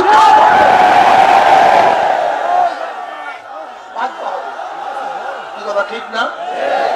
তোরা ভাইরা আমার, এর জন্য মনে রাখতে হবে, মনে রাখতে হবে আমাদের শায়খ মুর্শিদ নব্বরাল্লাহু মারকাদাহু। আমি চ্যালেঞ্জ দিয়া বললাম, আমাদের শায়খ মুর্শিদ নব্বরাল্লাহু মারকাদাহু, ইয়া আইয়ুহাল্লাযীনা আমানু ইন তাত্তাকুল্লাহা ইয়াজআল লাকুম ফুরকানা ওয়া ইউকাফির আনকুম সাইয়্যাতিকুম। আমি অনেক সময় চিন্তা করতাম যে সিয়াসতের ময়দানে আসিয়া সবাই যে সিলিপ কাটছে, এখান থেকে পুত পবিত্র অবস্থায় বের হয়ে কবরে যাওয়ার মানুষ আমি দেখি না। সবার মধ্যে কিছু না কিছু ময়না ঢুকছে। কিন্তু শায়খ মুর্শিদ নব্বরাল্লাহু মারকাদাহু সিয়াসতের ময়দানে ঢোকার পর থেকে আজ পর্যন্ত পুত পবিত্র অবস্থায় কবরে গেলেন কিভাবে? প্রশ্ন যে আমার মাথায় ছিল। মারাত্মক। মনজুর নোমানী সাহেব রহমতুল্লাহ আলাইহি কোরআন আপসে কিয়া কাহতি है, এই কিতাবটা যখন মুতালা করছি তখন তিনি এই আয়াতটা নিয়ে আসছেন, ইয়া আইয়ুহাল্লাযীনা আমানু ইন তাত্তাকুল্লাহা ইয়াজআল লাকুম ফুরকান। এই গোটা দুনিয়ার মানুষ, তোমরা যদি আল্লাহকে ভয় করো, আল্লাহ পাক রব্বুল আলামিন তোমাদেরকে ফুরকান দান করবে। এটা আল্লাহ পাকের দান, এটা আল্লাহ পাকের ওয়াদা। এটা কার ওয়াদা? আল্লাহ পাকের। এটা আল্লাহ পাকের তরফ থেকে দান হবে, এটা করে মানুষ অর্জিত করতে পারবে না। তোমরা তাকওয়া অর্জন করবা, আল্লাহ পাক ফুরকান দিয়ে দিবে। কি কথা ঠিক না? মা মানাল ফুরকান। ফুরকান কি জিনিস? ফুরকান কাকে বলা হয়? ইমতিয়াজি শক্তি, পার্থক্য করার শক্তি, হক এবং বাতিল।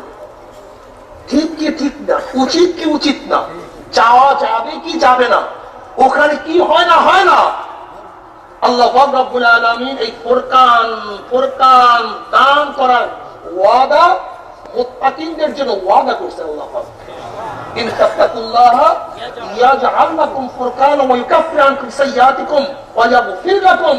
আল্লাহ পাক বলতেছেন যদি তোমরা আল্লাহকে ভয় করো তাহলে তোমাদেরকে আল্লাহ পাক ফুরকান দান করবেন, তোমাদের সমস্ত পাপ সমূহকে আল্লাহ পাক মোচন করবেন, তোমাদেরকে মাফ করে দিবেন। কথা ঠিক না? তাহলে আমরা কি দেখলাম? তিনটা ওয়াদা। ইন তাত্তাকুল্লাহ ইয়াজআল লাকুম ফুরকানা ওয়া ইউকাফফির আনকুম সাইয়্যাতিকুম ওয়া ইয়াগফির লাকুম। আমরা তো একটা জিনিস দুনিয়াতেই দেখতে পাই যে আল্লাহ পাক রব্বুল আলামিন আমাদের শায়খ মুর্শিদ নব্বরাল্লাহু মারকাদাহুকে এমন ভাবে ফুরকান দান করছেন, তিনি অনুভব করতে পারতেন এই কাজ করা আমার উচিত হবে কি হবে না, এখানে যাওয়া যাবে কি যাবে না, এই জোট করা ঠিক হবে কি হবে না, খালেদা শেখ হাসিনার পাশে বসা যাবে কি যাবে না, আমাকে এখানে কাজ করতে পারবো কি পারবো না, এই ফুরকান আল্লাহ পাক ডাইরেক্ট তাকে দান করছেন। আল্লাহ পাকের নিজাম, এটা আল্লাহ পাকের ওয়াদা, ইয়াজআল লাকুম ফুরকান। বাস যেহেতু আল্লাহ পাক রব্বুল আলামিন তাকে ফুরকান দান করার কারণে না, যেই ব্যক্তি আল্লাহর দ্বারা পরিচালিত হয় সেই ব্যক্তি বিপদকামী হয় না, কিন্তু সে নিজের জেহেনের দ্বারা পরিচালিত হয় সেই ব্যক্তির বিপদগামী হওয়াটাই স্বাভাবিক। আমরা কি দেখলাম? আমাদের শায়খ মুর্শিদ নব্বরাল্লাহু মারকাদাহু তিনি এই ফুরকান তার কাছে থাকার কারণে তিনি হক এবং বাতিল, উচিত কি উচিত না, যাবো কি যাব না, এইটা নিজের শুধু মশওয়ারার উপরে, নিজের জ্ঞানের উপরে, নিজের বুদ্ধিমত্তার উপরে, নিজের ইলমের উপরে ছাড়েন নাই, বরং আল্লাহ পাকের উপরে ছেড়ে দিয়েছেন। আল্লাহ পাক রব্বুল আলামিন ওলিদের উপরে ইলহাম নাযিল করেন। যেই বয়ান আমি উদ্বোধনী বয়ানে বলছি, কি কথা ঠিক না? আল্লামা গাজ্জালী রাহমাতুল্লাহ আলাইহি বলেন যে ওহীর দরজা বন্ধ, কিন্তু ওহীর দরজা বন্ধ কি ইলহামের দরজা বন্ধ না। নবীদের উপর আল্লাহ পাক রব্বুল আলামিন ওহী নাযিল করেন, আর আল্লাহর ওলিদের উপর আল্লাহ পাক রব্বুল আলামিন ইলহাম নাযিল করেন। ওহু ইয়াক্তাসু বিনাইলিহিল আনবিয়া ওয়াল আউলিয়া। এটা হলো খাস কাদের জন্য? নবী এবং ওলিদের জন্য। কি কথা ঠিক না? এই ফুরকান তার মাঝে ছিল। এর জন্য সিদ্ধান্ত নিতে ভুল আব্বাজান রাহমাতুল্লাহ করেন নাই।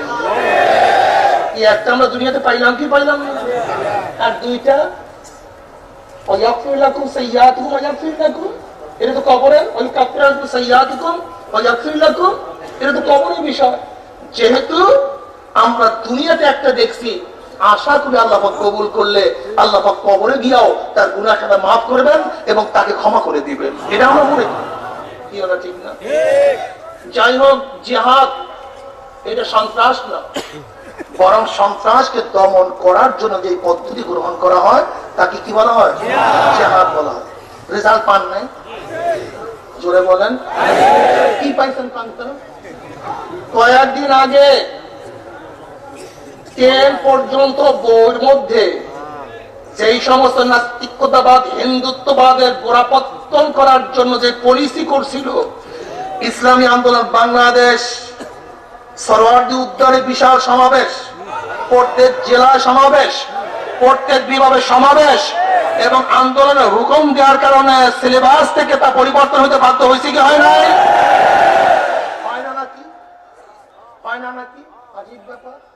দেখেন, আমাদের এত মুখালেফ থাকা সত্ত্বেও, এত বিরোধী থাকা সত্ত্বেও, আমাদের একার আন্দোলন যদি পরিবর্তন করতে বাধ্য হয়, তাহলে বাংলাদেশে যত মুসল্লিরা নামাজ পড়ে সিজদা আল্লাহকে দেয়, ওরা যদি মসজিদ থেকে নামিয়া বলে আল্লাহর জমিনে আল্লাহর হুকুমত কায়েম করতে হবে,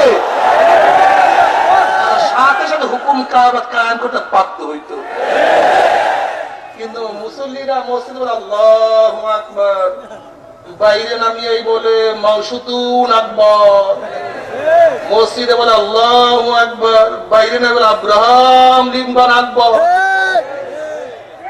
বাইরে নামিয়ে বলে সক্রেটিস আকবার, প্লেটো আকবার, অ্যারিস্টটল আকবার, না মাউশুতুন আকবার, কার্ল মার্কস আকবার, আব্রাহাম লিঙ্কন আকবার। তো আকবরগিরি ঠিক হয় নাই। যেরকম মসজিদে বসে আল্লাহু আকবার, বাহিরে আল্লাহু আকবার, বাজারে আল্লাহু আকবার, সব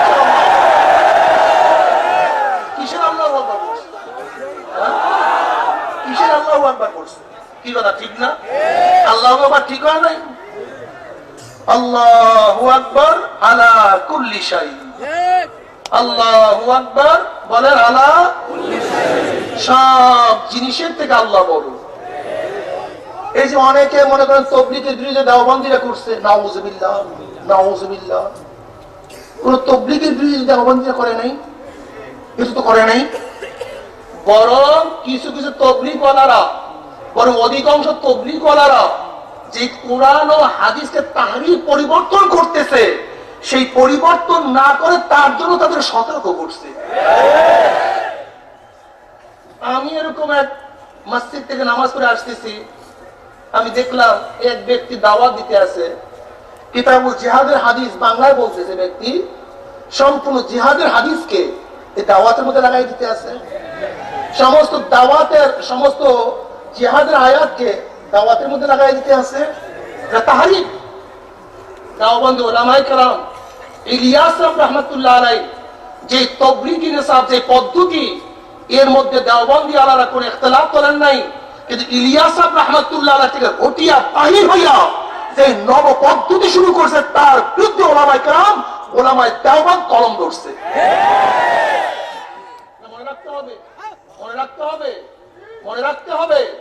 উলামায়ে কেরাম ইলিয়াস রাহমাতুল্লাহ আলাইহি তাবলীগের কলম ধরেন নাই, বরং ইলিয়াস রাহমাতুল্লাহ আলাইহি তাবলীগ থেকে বের হইয়া নতুন যে তাবলীগ শুরু হইছে তার উপরে কলম ধরছে। আজীব ব্যাপার, আজীব ব্যাপার। যদি তাবলীগের উদ্দেশ্য দাওয়াতি হয়, তাবলীগের উদ্দেশ্য দাওয়াতি হয়, যে দাওয়াত দিবে সেই তোমার বন্ধু।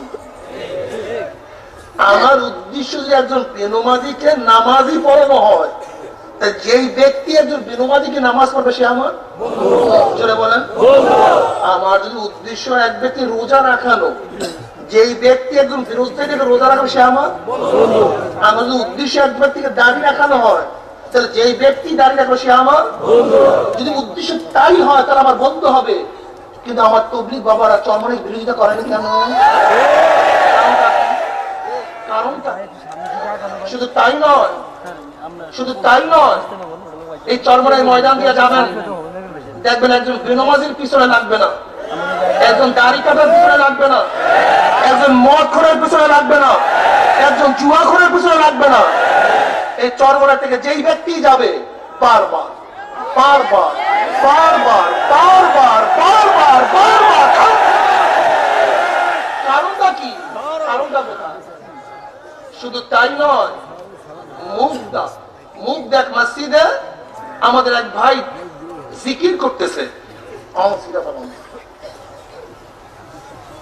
এক ভাই জিকির করতেছে, সেখান থেকে নামায় পিটামিস তবলীগের ভাইরা এলাকার মধ্যে বিশাল বিচার। আজীব ব্যাপার, আজীব ব্যাপার। আজকে বলতে হয় কষ্টে। আমি গেলাম টাঙ্গাইলে, টাঙ্গাইল মার্কাজ মসজিদের সামনে ঈদগাহ, বৃষ্টির দিন, বৃষ্টি আসতেই পড়ে। আমাদের লোকজন, বিশাল মসজিদ, আমাদের লোকজন গিয়ে মুরব্বীদেরকে বললো যে আল্লাহ না করুক বৃষ্টি হয়েই যায়, তাহলে আমরা যেন মসজিদে বসে বসে নসিহত শুনতে পারি। তার বসে মশওয়ারা করে জানাবো। পরের দিন এতখানি পানি ভাঙ্গা, তারপর গিয়ে বলতেছে যে আমাদের মাশাআল্লাহ ফয়সালা হয়েছে না, আপনাদের মসজিদে ঢুকতে দেওয়া হবে। কি আমাকে বলেন, এটা কিসের ইসলাম আমাকে বলেন? যদি আপনার কলেমায় তাইয়্যিব লা ইলাহা ইল্লাল্লাহ মুহাম্মাদুর রাসূলুল্লাহ বলেন, আমি তো তাই পড়ি। আপনি যদি পশ্চিমে সেজদা দেন, আমি তো পশ্চিমেই সেজদা দেই। আপনার নবী যে জনাবে মুহাম্মদ, আমার তো নবী জনাবে মুহাম্মদ। আপনার যে আল্লাহ, আমার তো সেই আল্লাহ। আপনার যে কিতাব বলেন, আমার তো সেই কিতাব। আপনার যে কবর, আমার তো সেই কবর। আপনার যে কিয়ামত, আমার তো সেই কিয়ামত। যদি একই ঈমান হয়, একই ইসলাম হয়, তা আপনার সঙ্গে শত্রুতা কেন? কারণটা কোথায়? কারণটা কোথায়? হ্যাঁ, আমরা বুঝতে পারি এতটুকু, আমরা বুঝতে পারি এতটুকুই। হয়তোবা ইহুদি এবং খ্রিস্টানরা চিন্তা করতেছে চরমনাই যদি বাড়ে তাহলে আমাদের ভয় আছে, কিন্তু তাবলীগ বাড়লে আমাদের কোনো ভয় নেই।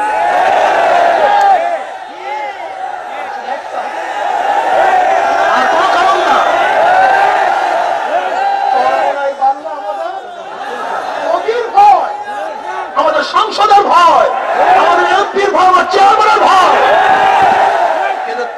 পারলে আমার এমপিগিরি যাবে না, মিনিস্টারগিরি যাবে না, এই কারণে আর কিচ্ছু না, এই কারণে আর কিচ্ছু না। ইলিয়াস সাহেব রাহমাতুল্লাহ মালফুজা পড়ছি, মোতালা করছি, গোটা ফাজাইল আমল আমি মোতালা করছি।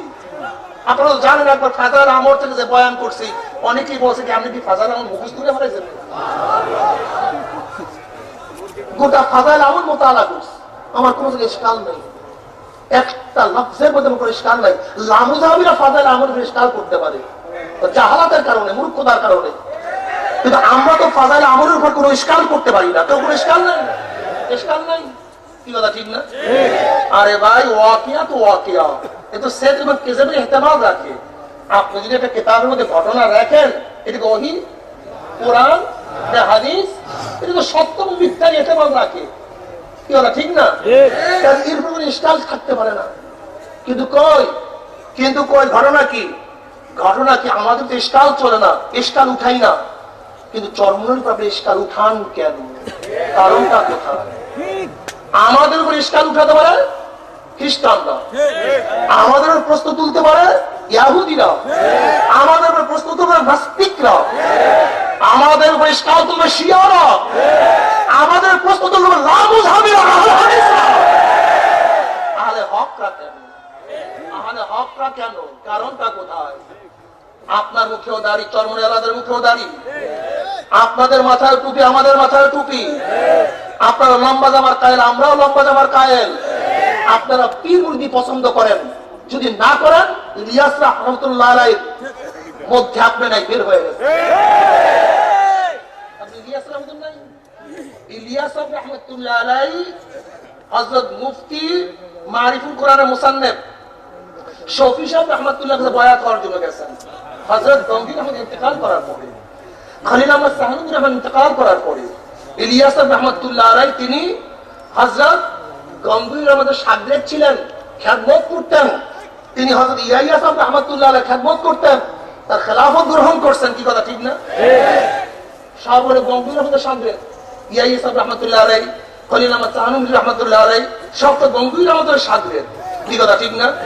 আল্লামা জাকারিয়া সাহেব রাহমাতুল্লাহ আলাইহি কার শাগরেদ? ইয়াহিয়া সাহেব রাহমাতুল্লাহ শাগরেদ। যদি সবাই একজনের মুরিদ হয়ে থাকে, আজকে তবলিগ ওয়ালারা ভাইরা কেন বলবে যে পীর মুরিদে লাগে না? জানেন না কি আমাকে বলেন? ইউসুফ কান্দুরি রাহমাতুল্লাহ শাগরেদ একজনের মুরিদ, খলিফা। জাকারিয়া সাহেব রাহমাতুল্লাহ একজনের খলিফা, হযরত গঙ্গি একজনের খলিফা, ইয়াহিয়া সাহেব রাহমাতুল্লাহ একজনের খলিফা, খলিল আহমদ সাহানুদ্দিন একজনের খলিফা। আসছে দেওবন্দ থেকে ওলামায়ে কেরাম, চারজন ওলামায়ে কেরাম দেওবন্দ থেকে আসছে। আমার প্রত্যেকটা উস্তাদ, প্রত্যেকজন শায়েখ, তারা একজনের খলিফা। দেওবন্দের মধ্যে এমন একজন আলেম নাই, একজন আলেম আমাকে দেখাতে পারবেন না যে কারোর মুরিদ হয় নাই, এরকম একজন আলেম দেওবন্দের মধ্যে নাই। দেওবন্দের এবং সবাই আলেম হতে পারে এবং মুরিদ হতে পারে, কারোর সাথে নিসবতে ইসলাহি তাআল্লুক রাখতে পারে। আপনারা পীর মুরিদি পছন্দ করেন না, কারণটা কোথায়? আমি বলবো এর ইলিয়াস রাহমাতুল্লাহ আলাইহি তবলিগ, এর ভিন্ন আর অন্য কোনো তবলিগ হতে পারে, অন্য তবলিগ। মনে রাখতে হবে, আমরা তবলিগের বিরোধী না, দেওবন্দিরা তবলিগের বিরোধী না, কোন আহলে হক তবলিগের বিরোধী না। যদি তবলিগের মধ্যে তবলিগের কিছু বাহির ঢুকায়, তার বিরোধী সবাই। প্রিয় ভাইরা আমার, তবলিগের নিজাম খুব ভালো, খুব ভালো, এটা তাহারিফ তো ভালো না, পরিবর্তন ভালো না। হাজারো আয়াত কোরআনী আছে দাওয়াতের উপরে, হাজারো হাদিস আছে দাওয়াতের উপরে, সেই সমস্ত আয়াতগুলি দিয়ে দাওয়াত দেন, সেই সমস্ত হাদিস দিয়ে দাওয়াত দেন, কিন্তু খবরদার জিহাদের আয়াত এবং হাদিসকে আপনারা এই কাজের মধ্যে লাগাইয়েন না, এটা তাহারিফ হয়ে যাবে, কি কথা ঠিক না? যাই হোক, চরমনে আসছেন অনেকেই, অনেক ইশকাল প্রশ্ন আপনাদের মধ্যে থাকতে পারে, চরমনের এইটা করে, ওইটা করে, সেইটা করে, সেইটা করে। মনে রাখতে হবে ভেদে মারিফাত সম্পর্কে আপনাদের কান ঝালাপালা হয়ে গেছে। ভেদে মারিফাত কোনো ওহীর কিতাব না, এটা হাদিসের কিতাব না, এইটা আমাদের উসুলি কোনো কিতাব না। আজকে আমরা সিদ্ধান্ত নেবো ভেদে মারিফাত পুরো ফেলা, আমাকে বলেন কি হবে? কি আমার দাদাজন এই কথা বলে না যে ভেদে মারিফাত আমার উসুল কিতাব, এর উপরে তোমাদের চলতে হবে, এই কথাটা বলা হয়নি। ভেদে মারিফাত এটা না কোরআন না কোন হাদিস, যদি আমরা সিদ্ধান্ত নেই যে ভেদে মারে বা ছাপবো না, যা আছে পুরা ফেলাবো, এটা আমাদের সুন্নাত তরক হবে না, তরক হবে না, আমাদের গুনাহ হবে না। আমরা এই উসুলের মধ্যে নাই যে আমাদের মধ্যে যদি কিছু হক না হয় সেইটার উপর মধ্যে থাকতে হবে, এরকম উসুলের আমাদের শায়েখ রহমতুল্লাহ আমাদের রাখেন নাই। কিন্তু আমাদের নজরে আমরা ভেদে মারিফতের ভুল দেখি না। যদি তোমরা দেখো ধরা দাও, দেখেন বেদে মারিফাত অমুক কিতাব সম্পর্কে শুধু প্রশ্ন আছে, এইটা আছে সেইটা আছে, তার জবাবে আমরা মুমিনের হাতিয়ার লিখছি। মুফতি ফাজিলুল্লাহ সাহেব আছেন নাকি এখানে? কিন্তু আজ পর্যন্ত টেলিফোন নাম্বার দিয়ে দিছি, কিন্তু কই কেউ তো এই কথা বললো না মুমিনের হাতিয়ারের মধ্যে এই ভুল আছে। মুমিনের হাতিয়ারে যে জবাব দিছ সেই জবাব কি না ঠিক এই কথা তো কেউ বলে নাই। আশ্চর্য বিষয়, আশ্চর্য বিষয়। তুমি মুমিনের হাতিয়ার মধ্যে দেখো, মোতালা করো, দেখো যদি ভুল থাকে তাহলে আমাদের কাছে প্রশ্ন করো, আমরা তোমাদেরকে জবাব দিব। যদি জবাব দিতে না পারি, স্পষ্ট লক্ষ লক্ষ মানুষের সামনে বলতেছি, বেদে মারিফাত, আশেক মাসুক, দাদাজানের কিতাব, আব্বাজানের বয়ান, আমার মুখস্থ বয়ান, আমিনের মুখস্থ বয়ান, কোন ওলামার মুখস্থ বয়ান, এইটা আমাদের জন্য দলিল না। আমাদের জন্য দলিল হলো কোরআন, সুন্নাহ, ইজমা, কিয়াস। এই কোরআন, সুন্নাহ, ইজমা কিয়াসে খেলা হলো, সব বাদ দিয়ে দেব। প্রশ্ন কোথায়? আমাকে বলেন, প্রশ্ন কোথায়? আমার ভুল আমি ধরতে পারবো না। আল মুমিনু মিরওয়াতুল মুমিন, এক মুমিন আর এক মুমিনের আয়না স্বরূপ। পিছনে গিবা শিকায়ত করিয়েন না, সামনে আসিয়া বলেন, আমাদের দারুল ইফতায় আসেন, আমাদের ওলামায়ে কেরামের সাথে বসেন, আলোচনা করেন, দারুল ইফতায় যান, আমাদের মুফতিয়ানে কেরাম আপনাদের জবাব দেওয়ার জন্য সবসময় তৈয়ার আছে। যদি বুঝাতে পারেন হালকা দিকের জায়েজ নাই, পিছনে কেন? ইল্লাল্লাহ জিকির জায়েজ নাই, পিছনে কেন? জলি জিকির জায়েজ নাই, পিছনে কেন? সামনে আসেন, তারপর কথা বলেন। তারপর কথা বলেন। কি কথা ঠিক না? এদের সব ধোঁকা, সব ধোঁকা, সব দুনিয়া, সব দুনিয়া। ওলামায়ে কেরামের মধ্যে হিংসা ভরা, হাসাদ ভরা, কিবর ভরা। কিন্তু নবী আলাইহিস সালাতু ওয়াস সালাম সম্পর্কে আল্লাহ কি বলেন? ইয়াসিন ওয়াল কুরআনিল হাকীম আলা সিরাতিন মুস্তাকিম। আলা সিরাতিন মুস্তাকিম কি জিনিস? সিরাত সিন দিয়া, সদ দিয়া, সিনকে সদের দ্বারা পরিবর্তন করছে। সিরাত মানে কি? সিরাত কাকে বলা হয়? সিরাত, সিরাত কি? সিরাতুত তুআম থেকে সিরাত না? সিরাতুত তুআম, খানা লোকমাকে সিরাত বলা হয়। রাস্তাকে সিরাত কেন বলা হয়? যেরকম মানুষ লোকমা গিলে ফেলে, রাস্তায় মানুষকে গিলা ফেলায়, এর জন্য সিরাতকে সিরাত বলা হয় না? এর জন্য সিরাতকে কি বলা হয়? সিরাত, সিরাতুল মুস্তাকিম, সহজ, সঠিক, সরল পথে আমার নবী প্রতিষ্ঠিত। আমরাও সঠিক সরল পথে প্রতিষ্ঠিত। আজকাল সৌদি মেহমানের সাথে অনেক আলোচনা করছি, অনেক বিভিন্ন মাসআলা নিয়ে। আমি বলছি মুফতি মিজান সাহেবের কাছে, শেখ মিজানকে, ওনাকে প্রশ্ন করতে পারেন, আমি তার জবাব দিই। আমাদের আকায়েদ সম্পর্কে, আমাদের আমল সম্পর্কে আমি তখন বলছি যে ইমাম শাতাবী রাহমাতুল্লাহ বলছেন, আল বিদআতু ফিল আসল ওয়া ফিল ওয়াসাইল। তোমরা যে খালি বিদআত বিদআত বিদআত বিদআত বলো। আমি তাকে প্রশ্ন করছি, যদি নবীর জমানায় কিছু না থাকে, সাহাবাদের জমানায় কিছু না থাকে, সেইটা করা যদি বিদআত হয়, তাহলে আমাকে প্রশ্ন করিয়া বলো, এই মাদ্রাসা করছে এটা বিদআত কি সুন্নাত? আমি তাকে প্রশ্ন করছি আজকে সেখানে, তুমি আমাকে বলো যে নবীর জমানায়, সাহাবার জমানায় কিছু না থাকলে সে যদি বিদআত হয়, তাহলে 7 ঘন্টা করো, 6 ঘন্টা করো, এটা সুন্নাত না বিদআত? যদি নবীর জমানায় কিছু না থাকলে সেটা বিদআত হয়, তাই কোরআনকে জমা করছি, যেখানে আবু বকর সিদ্দিক রাদিয়াল্লাহু দলিল দিয়েছেন যেই কাজটা আমার নবী করে নাই। হযরত ওমর ইবনে খাত্তাব রাদিয়াল্লাহু তাআলা আবু বকর সিদ্দিক রাদিয়াল্লাহু বললেন, ইয়ামামার যুদ্ধের পরে আমিরুল মুমিনিন যেইভাবে মুসলমান হাফেজরা শহীদ হইতেছে, আপনি যদি কোরআনকে জমা না করেন, তাহলে আমার ভয় হয় হয়তো একসময় হাফেজ পাওয়া যাবে না, হাফেজ পাওয়া যাবে না। হযরত আবু বকর সিদ্দিক কি বললেন? যেই কাজ আল্লাহ রাসূল করে নাই, সেই কাজ আমি করব কিভাবে? দলিল, যেই কাজ আল্লাহ রাসূল করে নাই, সেই কাজ আমি করব কিভাবে? ওমর কি বলেন? ফিহে খায়র, ফিহে, এর মধ্যে উত্তমতা আছে, এর মধ্যে কি আছে? তার জজবা। ওমরের কি ছিল? দলিল নেই, দলিল নেই। আবু বকরের কি ওমরের জজবা, ওমরের জজবা আবু বকরের দলিল, কিন্তু শেষ পর্যন্ত জজবা সালেম দলিল মাগলুব, জজবা কাজে লাগছে দলিল থেকে নেই। কি কথা ঠিক না? সেই কোরআনকে জমাও করা হয়েছে।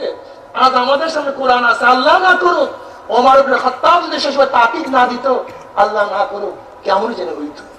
আমি তাকে বলছি যদি আল্লাহ এবং আল্লাহ রাসূলের জমানায় কিছু না থাকে, আল্লাহ রাসূলের জমানায় কিছু না থাকে, সাহাবাদের জমানায় কিছু না থাকে, তা কোরআনের মধ্যে ইরাব দেয়া, নকতা দেয়া, সাকিন দেয়া, তাসদীদ দেয়া, এটা সাহাবাদের জমানায় ছিল না, নবীর জমানায় ছিল না। এটা বেদাত না সুন্নাত? বেদাত না সুন্নাত বলেন? বুখারী লেখা বেদাত না সুন্নাত? মুসলিম লেখা বেদাত না সুন্নাত? আজকে কাফিয়া লেখা, নাহুর কিতাব লেখা, সরফের কিতাব লেখা, আদবের কিতাব লেখা, মান্তিকের কিতাব লেখা, বালাগাতের কিতাব লেখা, এগুলো সুন্নাত না বেদাত? আমাকে বলেন। এখানে লামুসার অনেক ভাইরা আসছেন, আমি তাদের জেহেনকে সাফ করার জন্য বলতেছি। ওরা কি বলে নবীর জমানায় ছিল না, রাসূলের জমানায় ছিল না। আমি তখন আজকে ওলামাকে বললাম, কেবারে ওলামার জান, উনি কিন্তু অনেক বড় আলেম সৌদি আরবের মধ্যে। আজকে যে বয়ান দিছে চিন্তা করতে হবে কত বড় আলেম। এবারে ওলামার উনি একজন সদস্য, সরকারি পর্যায়ে অনেক উচ্চ দরজার আলেম। আমি তাকে বললাম নবীর জমানায় রাসূলের জমানায় কিছু না থাকে যদি বেদাত হয়, তাহলে তুমি আজকে ফতোয়া দাও। আমরা যে মজমা করছি হুবহু এর নমুনা তো রাসূলের জমানায় ছিল না, এটা বেদাত কিছু না। আজকে প্রশ্ন করছি, কি কথা ঠিক না? মাথা খারাপ করে ফেলাইতেছে। সব মিঠা সুন্নাত পালন করতে চায়, সব মিঠা সুন্নাত। আমি বারবার বলে আমাদেরকে শেষ করছে পেট আর কি, এই দুইটা এই পেট আর কি। এই কথা বললে আমার পেটের অবস্থা কি, এই কথা বললে পিঠের অবস্থা কি, এই পেট আর কি ধ্বংস হয়। বাদ দে তোর পেট, বাদ দে তোর পিঠ, বাদ দে পেট, বাদ দে পিঠ, খেয়াল কর মাওলার দিকে। কি বলা ঠিক না? আমার নবী আলাইহিস সালাতু ওয়াস পেট পিঠের দিকে তাকায় নাই, তার উম্মত পেট পিঠের দিকে তাকাবে না ইনশাআল্লাহ। কুল ইয়া আইয়ুহাল্লাযীনা হাদু ইন যাআমতুম আন্নাকুম আউলিয়াউ লিল্লাহি মিন দুনিন নাসি ফাতামান্নাউল মাউতা ইন কুনতুম সাদিকিন ولا يتمنونه أبدا بما قدمت أيديهم والله عليم بالظالمين। ইহুদিরা বলতে আছে, এ মুসলমানের দল, ইমানের দল, আমরাই তো আল্লাহর সবচেয়ে বড় বন্ধু, তোমরা আবার কোথা থেকে বন্ধু দাঁড়াইলা? বন্ধু তো আমরা, কথা ঠিক না? আমার আল্লাহ পাক বলতে ইহুদির গোষ্ঠী, তোরা যদি সত্যিকারে আল্লাহর বন্ধু হয়ে থাকো, তারা বন্ধুর সাথে সব সময় মুলাকাত করতে চায়, দেখা করতে চায়। কথা সত্য না মিথ্যা? আর বন্ধুর সাথে মুলাকাত বা দেখা করার বড় পথ হলো মৃত্যু। এই মৃত্যু হইলে আমরা আমার মাওলাকে দেখতে পারবো, আমার মাওলার দিদার অর্জন করতে পারবো, দিদার অর্জন করতে পারবো।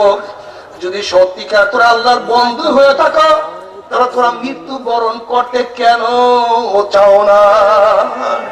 মরতে চাও না কেন? নিশ্চয় আল্লাহ তোর বন্ধু না, তোরাও আল্লাহর বন্ধু না। তোদের মুখের মধ্যে আল্লাহর বন্ধু দাবি করো, কিন্তু ভিতরে তোর স্ত্রী তোর বন্ধু, তোর ভাই তোর বন্ধু, তোর পেট তোর বন্ধু, তোর ইজ্জত তোর বন্ধু, তোর জান তোর বন্ধু, তোর মাল তোর বন্ধু, তোর চেয়ারম্যান তোর বন্ধু, তোর মেম্বারি তোর বন্ধু, তোর চাকরি তোর বন্ধু, তোর ব্যবসা তোর বন্ধু, তোর ঘর তোর বন্ধু, তোর জমি তোর বন্ধু। তোর জমির কারণে আমি মাওলাকে ভুলিয়া গেছ, তোর টাকার কারণে তুই মাওলাকে ভুলিয়া গেছ, তোর ইজ্জতের কারণে মাওলাকে ভুলিয়া গেছ, তোর ক্ষমতার আহারে আমি চরমোনায় মুরিদ হইলে আমার সভাপতিগিরি চলিয়া যাবে, আমি চরমোনায় মুরিদ হইলে ক্ষমতাসীন দল আমার সেক্রেটারিগিরি চলিয়া যাবে, আমি চরমোনায় মুরিদ হইলে আমার এমপি গিরি চলিয়া যাবে। এই দুনিয়ার মোহাব্বতই আমাদেরকে দুনিয়ার পিছনে লাগাইয়া দিয়েছে। কি কথা সত্যটা মিথ্যা? কিন্তু মোহাব্বত কার থাকবে? দুনিয়ার সব যায় যাক, টাকা যায় যাক, টাকার মোহাব্বত করা যাবে না, দান করতে হবে। কি করতে হবে? ইবনে মাসউদ রাদিয়াল্লাহু তাআলা রওয়ায়াত আছে, জাআ রাজুলুন বিনাকাতিন মাখদুমাতিন ফাকালা হাযি ফি সাবিলিল্লাহ ক্বালা রাসূলুল্লাহ সাল্লাল্লাহু আলাইহি ওয়াসাল্লাম লাকা বিহা ইয়াউমাল কিয়ামাতি সাবমিয়াতিন কুল্লুহা মাখদুমাতুন। মুসলিমের মধ্যে হাদিস আছে, এক ব্যক্তি নবী আলাইহিস সালাতু ওয়াস সালামের কাছে একটা উট নিয়ে আসছে যার নাকের মধ্যে লাগাম লাগানো। আয়েশা বলছি, ইয়া নবী আল্লাহ, এইটা তো আমি আল্লাহর পথে সদকা করতে চাই। নবী আলাইহিস সালাতু বলতেছেন, হ্যাঁ আল্লাহর পথে সদকা করছো, কিয়ামতের ময়দানে এই একটা উট সদকা করার বিনিময় আল্লাহ পাক রব্বুল আলামিন তোমাকে 700টা উট দান করবে এবং প্রত্যেকটা উটই লাগাম ওলা থাকবে। তার মানে আল্লাহর পথে, মানে জিহাদের পথে আল্লাহর হুকুমত কায়েম করার জন্য যেই একটা টাকা ব্যয় করবেন আল্লাহ পাক রব্বুল আলামিন তাকে 700 গুণ বাড়ায় দেবেন। এজন্য আমি নিয়ত করছি আগামী সনের 1 বছরে আমার যত আয় হবে, ইস্তাবার অস্তবার যত আয় হবে সব আমি আল্লাহর রাস্তায় 1 বছরে দিয়ে দেব। আমি নিয়ত করছি। কেননা দান আমরা যে করি, এই দানে দান হয় না, দানের মধ্যে চামড়ায় বাঁচতে হয়। নবী আলাইহিস সালাতু ওয়াস সালাম কাছে এক ব্যক্তি আসছে, বলে ইয়া নবী আল্লাহ, আমি 10 টাকা দান করছি। বলে ইয়া নবী আল্লাহ, আমি 1 টাকা দান করছি। বলে ইয়া নবী আল্লাহ, আমি 10 পাই দান করছি। বলে দানের ব্যাপারে তোমরা যদিও তারতম্য, কিন্তু সওয়াবের ব্যাপারে তোমরা সবাই সমান। বলতে আবার কেমন? বলে প্রত্যেকে 1/10 দান করছে। যার 10 টাকা 1 টাকা 10 ভাগে, যার 100 টাকা 10 টাকা 10 ভাগে, যার 1 টাকা 10 টাকার 1 টাকা 10 ভাগে, যে 10 পাই ব্যয় করছে 10 টাকা। তা যে ব্যক্তি গরিব সে দান করছে 10 পাই, কারণ সে তো গরিব মানুষ, আছে 1 টাকা। যে ব্যক্তি তার চেয়ে ধনী, তার আছে 10 টাকা, দান করছে 10 ভাগে।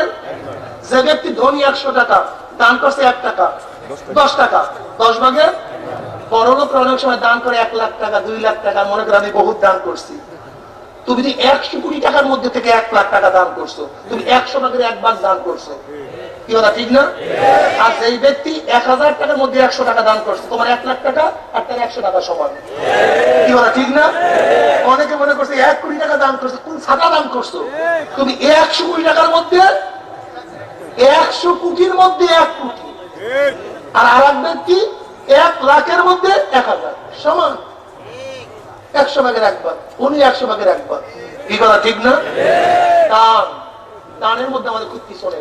আমি নিয়াত করছি আমি 1 সনের গোটা আমার যত আয় হবে, আমার নিজের ব্যবসা আছে, ব্যবসার আয়, ব্যক্তিগত আয়, আমার যারা দোকান ভাড়া পাই, সব 1 বছরের আয় আমি সব আল্লাহর রাস্তায় দিয়ে দেব।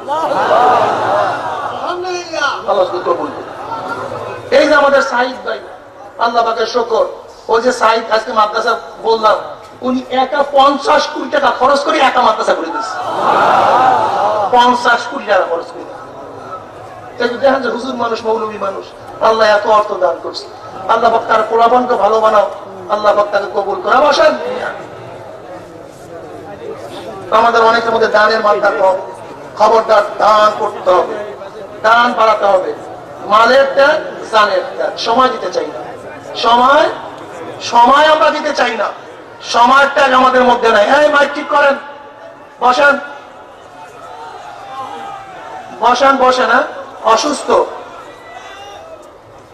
একজন ব্যক্তি অসুস্থ আছে, তাকে নেওয়ার ব্যবস্থা করেন। যদি ভাইও কয়টা ত্যাগ ভাই? মালের ত্যাগ, জানের ত্যাগ। বলেন জোরে বলেন। ওয়াহিদ ইবনে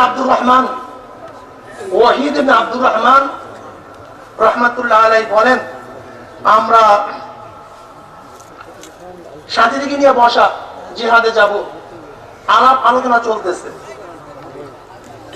আগামী সোমবার রওনা করব। হঠাৎ এক বাচ্চা, তার বয়স 15 মতো হবে, বাপ মারা যাওয়ার কারণে অনেক সম্পত্তির মালিক হয়েছে।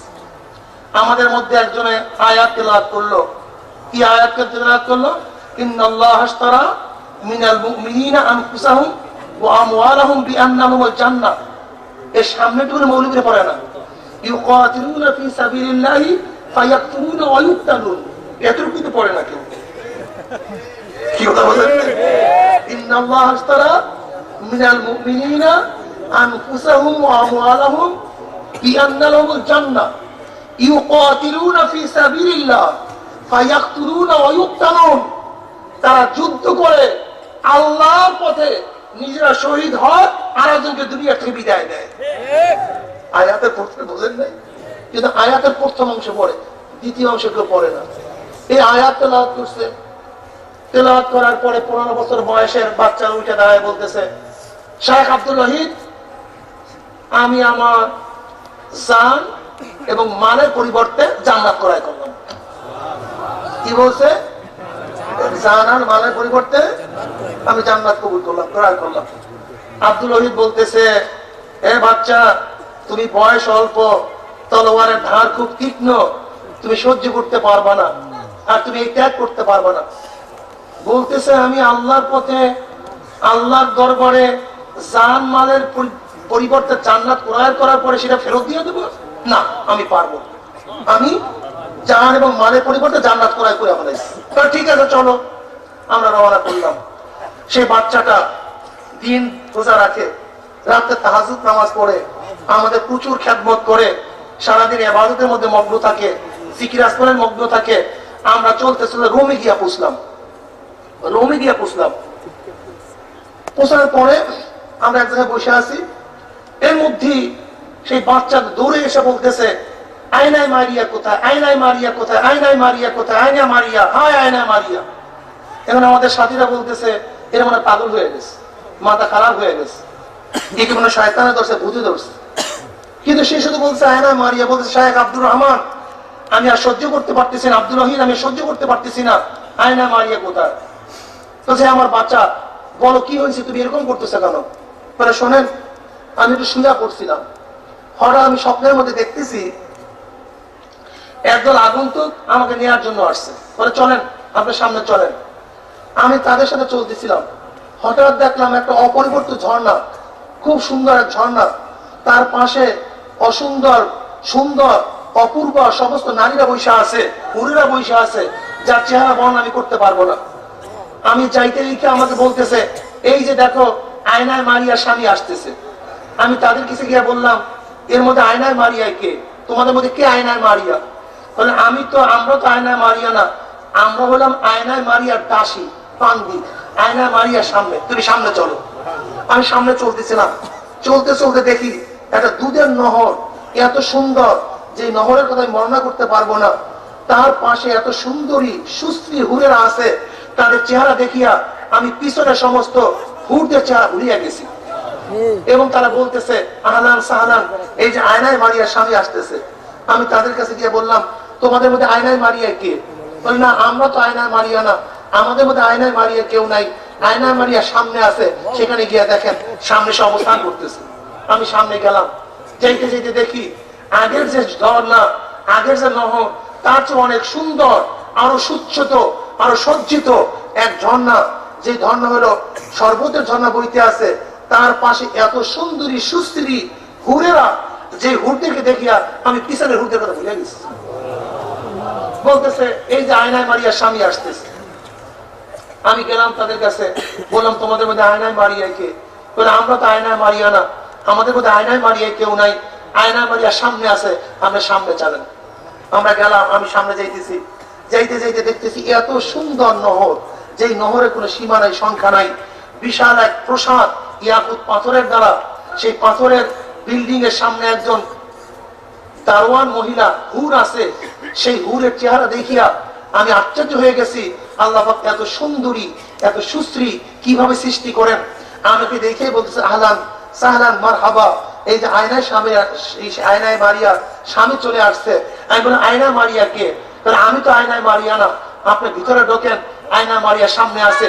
আমি গিয়ে দেখলাম ইয়াকুত সামারজাত সামারাত পাথরের দ্বারা নির্মিত এক সুন্দর চেয়ারের মধ্যে, বস্তাদের মধ্যে সে বসা, তার চেহারা অপূর্ব, যা দেখি আমি সহ্য করতে পারি নাই। আমি যখন তার কাছে যাইতেছিলাম, তখন সে বলছে, এখনো না, এখনো তোমার মধ্যে দুনিয়া রুহ বিরাজমান আছে, এখনো তুমি আমাকে ধরতে পারবা না, আজকে রাত্রে ইনশাআল্লাহ তোমার সাথে আমরা খানা খাবো। এই কথা বলার পরে আমার ঘুম ভেঙে গেছে, ঘুম ভেঙে গেছে। হে সাহেব, এখন আমাকে বলেন আয়নায় মারিয়া কোথায়? আমি আর সহ্য করতে পারতেছি না। শায়েখ আব্দুল ওয়াহিদ ইবনে আব্দুর রহমান বলতেছেন, এই আলোচনা আমরা করতেছি, চলতেছে, হঠাৎ করে শত্রুদের এক দল আইসা আমাদের উপর আক্রমণ করছে। আক্রমণ করার পর আমরাও তাদের উপর আক্রমণ শুরু করছি। আক্রমণ করতে করতে করতে করতে এক পর্যায়ে সেই ছেলেটা দুনিয়ার থেকে বিদায় হয়ে গেছে। আমি দেখলাম তার মুখের মধ্যে হাসি ফুটতেছে, চেহারার মধ্যে উজ্জ্বলতা ভাসতেছে। ইন্নাল্লাহ আশতারা মিনাল মুমিনিনা আনফুসাহুম ওয়া আমওয়ালাহুম বিআন্না লাহুমুল জান্নাহ। সব ধোঁকাবাজি করি, কি কথা ঠিক না? মুজাহিদ কমিটির সময় দেওয়ার সময় নেই, মাসিক ইস্তেমায় যাওয়ার সময় নেই, দোকান, ব্যবসা, হালকা জিকিরের সময় নেই, ব্যবসা। আজও পর্যন্ত হাজারো পুরান মুরিদ আমি দেখছি, মুরব্বী মুরিদ বলে, হুজুর আজ পর্যন্ত চরমনে একটা মাহফিলও কামাই হয় নাই, সাপ্তাহিক হালকা জিকির এখন ছুটে নেয়। কেনাই মাওলাকে পাইছে। আমাদের চরমনাই মুরিদদেরকে যারা গালাগালি করেন, খারাপ জানেন, আমি আপনাদের প্রশ্ন করতে চাই, আমার কাছে হাজারো রিপোর্ট আছে যাদের মৃত্যুর সময় কলেমা তাদের জারি হয়ে গেছে। হাজারো রিপোর্ট, কিন্তু কয়জনের মৃত্যুর সময় কলেমা জারি হবে? وعن معاذ بن جبل رضي الله عنه قال آخر كلمة فارقت عليها رسول الله صلى الله عليه وسلم قلت يا رسول الله أخبرني بأحب الأعمال إلى الله عز وجل قال رسول الله صلى الله عليه وسلم أن تموت ولسانك رطب من ذكر الله। নবী আলাইহিস সালাতু ওয়াস সালামের ব্যাপারে মুআয ইবনে জাবাল রাদিয়াল্লাহু বলেন, ইয়া নবী আল্লাহ, আমাকে বলেন আল্লাহর কাছে সবচেয়ে প্রিয় আমল কোনটা? নবী আলাইহিস সালাতু ওয়াস সালাম বললেন, আমার মাওলার কাছে সবচেয়ে প্রিয় আমল তোমার মৃত্যু এমন অবস্থা সুতরাং তোমার জবানের মধ্যে মাওলার জিকির জারি থাকে। হুজুর বলেন সুবহানাল্লাহ। তবে জিকির জারি থাকলে ঈমানের সাথে মৃত্যু হয়ে যায়। যাই হোক, চরমোনাই ওয়ালারা কি চায়? চরমোনাওয়ালা চায় নবী আলাইহিস সালাতু ওয়াস 23 বছরের জিন্দেগির সামনে রেখে কাজ করতে চায়। চরমোনাইরা কি চায়? জোরে বলেন। 6 বছরের, না মক্কি, না মাদানি, না হিজরাতি, না জিহাদি, না তালিমি, না তাজকিয়া, না হিজরাতি, বরং নবী আলাইহিস সালাতু ওয়াস সালাম 23 বছরের জিন্দেগিতে যাহা কিছু ঘটছে, যাহা থেকে নিষেধ করছে, সব কিছু করব, সব জিনিস থেকে নিজেকে বিরত রাখার নাম হলো চরমোনাই কাফেলা। আমি এই কথা বলবো না যে আপনারা হক না, ও মুখে হক না, কাউকে বেহক করার জন্য এখানে আমি বসি নাই। বরং আমি মনে করি আল্লাহর কুতুব বলে উদখুলু ফিস সিলমি কাফা। আমার মাথার মধ্যে ইসলামের পরিচয় থাকা চাই, আমার চেহারার মধ্যে ইসলামের পরিচয় থাকা চাই, আমার পোশাকের মধ্যে ইসলামের পরিচয় থাকা চাই, আমার মেয়ের মধ্যে ইসলামের ছাপ থাকা চাই, আমার ছেলের মধ্যে ইসলামের ছাপ থাকা চাই, আমার ব্যবসার মধ্যে, আমার বাণিজ্যের মধ্যে, আমার সুরাতের মধ্যে, আমার সিরাতের মধ্যে, আমার কামারের মধ্যে, আমার রাজনীতির মধ্যে।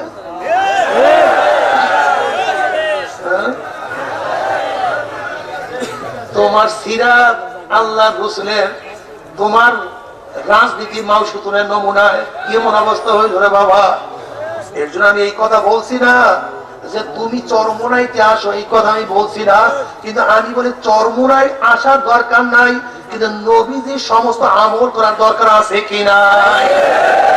চরমোনাই আসে এই কথা বলবো না, তুমি চরমোনাই মুরিদ এই কথা বলবো না, কিন্তু আমার নবী 23 বছরের জিন্দেগিতে যাহা কিছু করছে, যাহা তাকে নিষেধ করছে, সবকিছু করতে হবে, সবকিছু ছাড়তে হবে। সোজা হিসাব কিতাব। এই ব্যাপারগুলো ইখতিলাফ আছে, কোন মতলব তো আছে। আমি এই কথা বলি না চরমোনাই মুরিদ হও, চরমোনাই আসো, এছাড়া উপায় নাই, এইটাই হক, আর কেউ হক না, এই কথা তোমরা বলি নেই। আমরা বলছি আমার নবীর নমুনায় আমাদেরকে জিন্দেগি বছর করতে হবে, রসুলের নমুনা আমাদের জিন্দেগি চালাইতে হবে।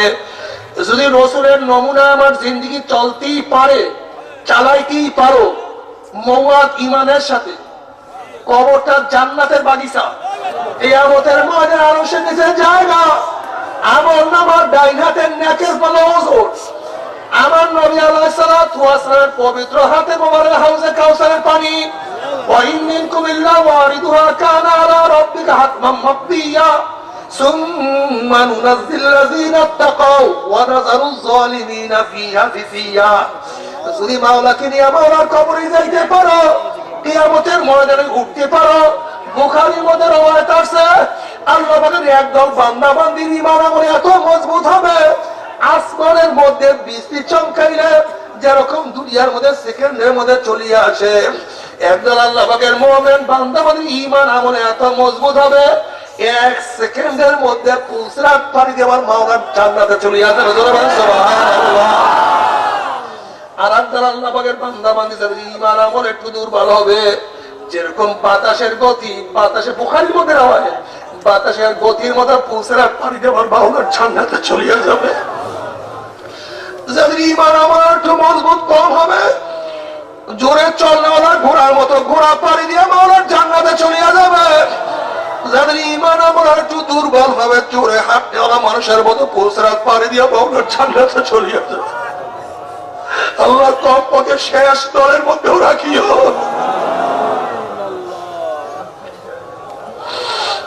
আল্লাহ কমপক্ষে শেষ দলের মধ্যে রাখিও।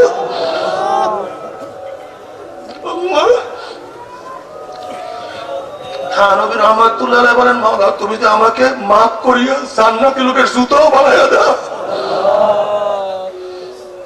এইটা আমার জন্য খুব খুশনসিব বাবারে।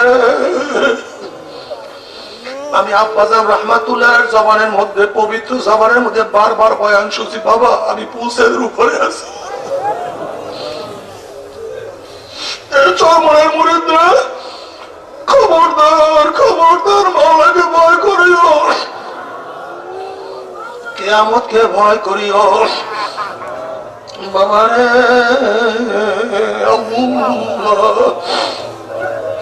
কোটি কোটি আল্লাহ পুসরাত পাড়ি দিয়া মাওলার জান্নাতে চলিয়া যাবে। আবার কত নাফরমান দেখবে তার গোলাম পুসরাত পাড়ি দিয়া চলিয়া গেছে, মালিক ধরা খেয়ে গেছে। কত নাফরমান বাপ দেখবে তার ছেলে পুসরাত পাড়ি দিয়া চলিয়া গেছে, বাবায় ধরা খেয়ে গেছে। আবার কত ছেলে দেখবে বাবায় চলিয়া গেছে, ছেলে আটকা পড়িয়া গেছে। কত স্ত্রী দেখবে স্বামী চলিয়া গেছে, স্ত্রী ধরা খেয়ে গেছে। কত স্ত্রী দেখবে স্বামী চলিয়া গেছে, স্ত্রী আটকা পড়িয়া গেছে। যেরকম ফেরাউন দেখবে তার স্ত্রী আসিয়া আলাইহিস সালাতু ওয়াস সালাম পুসরাত পাড়ি দিয়া মাওলার জান্নাতে চলিয়া গেছে, তার স্বামী ফেরাউন আটকা পড়িয়া গেছে। নবী ইব্রাহিমের বাবা দেখবে তার ছেলে পুসরাত পাড়ি দিয়া চলিয়া গেছে, বাবা ধরা খেয়ে গেছে। আবার নবী নূহ আলাইহিস সালাতু ওয়াস ছেলে দেখবে যে বাবাই পুসরাত পাড়ি দিয়া চলিয়া গেছে, ছেলে আটকা পড়িয়া গেছে। আবার নবী লূত আলাইহিস সালাতু ওয়াস স্ত্রী দেখবে তার স্বামী নবী লূত পুসরাত পাড়ি দিয়া মাওলার জান্নাতে চলিয়া গেছে, স্ত্রী বেচারা ধরা খেয়ে গেছে। কত বড় লোক দেখবে তার পাশের বাড়ির গরিব প্রতিদিন খাইতো, সে পুসরাত পাড়ি দিয়া চলিয়া গেছে, 1000 কোটি টাকার মালিক আটকা পড়িয়া গেছে। অনেক ওস্তাদ দেখবে তার ছাত্র চলিয়া গেছে, ওস্তাদ বেচারা ধরা খেয়ে গেছে। আর কত পীর দেখবে তার মুরিদ চলিয়া গেছে, পীর বেচারা আটকা পড়িয়া গেছে। আবার কত মুরিদ দেখবে পীর চলিয়া গেছে, মুরিদ বেচারা আটকা পড়িয়া গেছে। মনের মুত্তাকিনের পুসরাত পাড়ি দিয়া নাফরমানদের মনের মধ্যে আশা হবে আমরা পুসরাত পাড়ি দিতে পারবো যখন ঈমান বিন আমল বিন হাবা করে হাত পড় দিয়া আস্তে আস্তে আস্তে আস্তে পুসরাত উঠবে। উমনি কাটিয়া কাটিয়া পিছলাইয়া পিছলাইয়া জাহান্নামে পড়িয়া যাবে। আর তোমরা সহজে জাহান্নাম থেকে উঠবে না। আল্লাহ তুমি মাফ করিয়া দাও বাবারে। জাহান্নামের কি অবস্থা হবে আল্লাহ পাক কালামে পাকের মধ্যে ফরমান, হাল আতাকা হাদিসুল গাশিয়া উজুহু ইয়াওমাইযিন খাশিয়া আমিলাতুন নাসিবা তাসলা নারান হামিয়া তুসকা বিনাইন আনিয়া। জাহান্নামের পানি হবে আগুনের, তাদের খাদ্য হবে আগুনের, তাদের পোশাক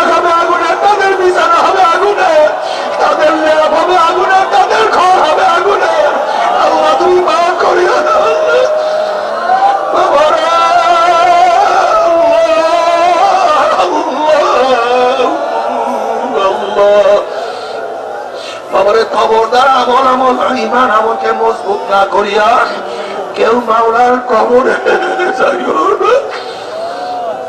কবরে বেশি বেশি জিকির করতে থাকো, সাধনা করতে থাকো, সাধনা করতে থাকো, বেশি বেশি জিকির করতে থাকো, আমলের ময়দানে পাঠতে থাকো। খবরদার খবরদার, বড় লোক হইয়া কবরে গেলে কোনো লাভ নাই, পীর হইয়া কবরে গেলে কোনো লাভ নাই, মুক্তি মহাদেব ভক্ত হইয়া কবরে কোনো লাভ নাই, জজ ব্যারিস্টার হইয়া কবরে গেলে কোনো লাভ নাই, প্রাইম মিনিস্টার হইয়া কবরে গেলে কোনো লাভ নাই। খবরদার মাওলার গোলাম না হইয়া কবরে গেলে উপায় নাই। আল্লাহ হযরত আমাকে গোলাম বানায়, আমাদের সবাইকে গোলাম বানায় দেয়। কাজে মাওলার জিকির বেশি বেশি করতে থাকো।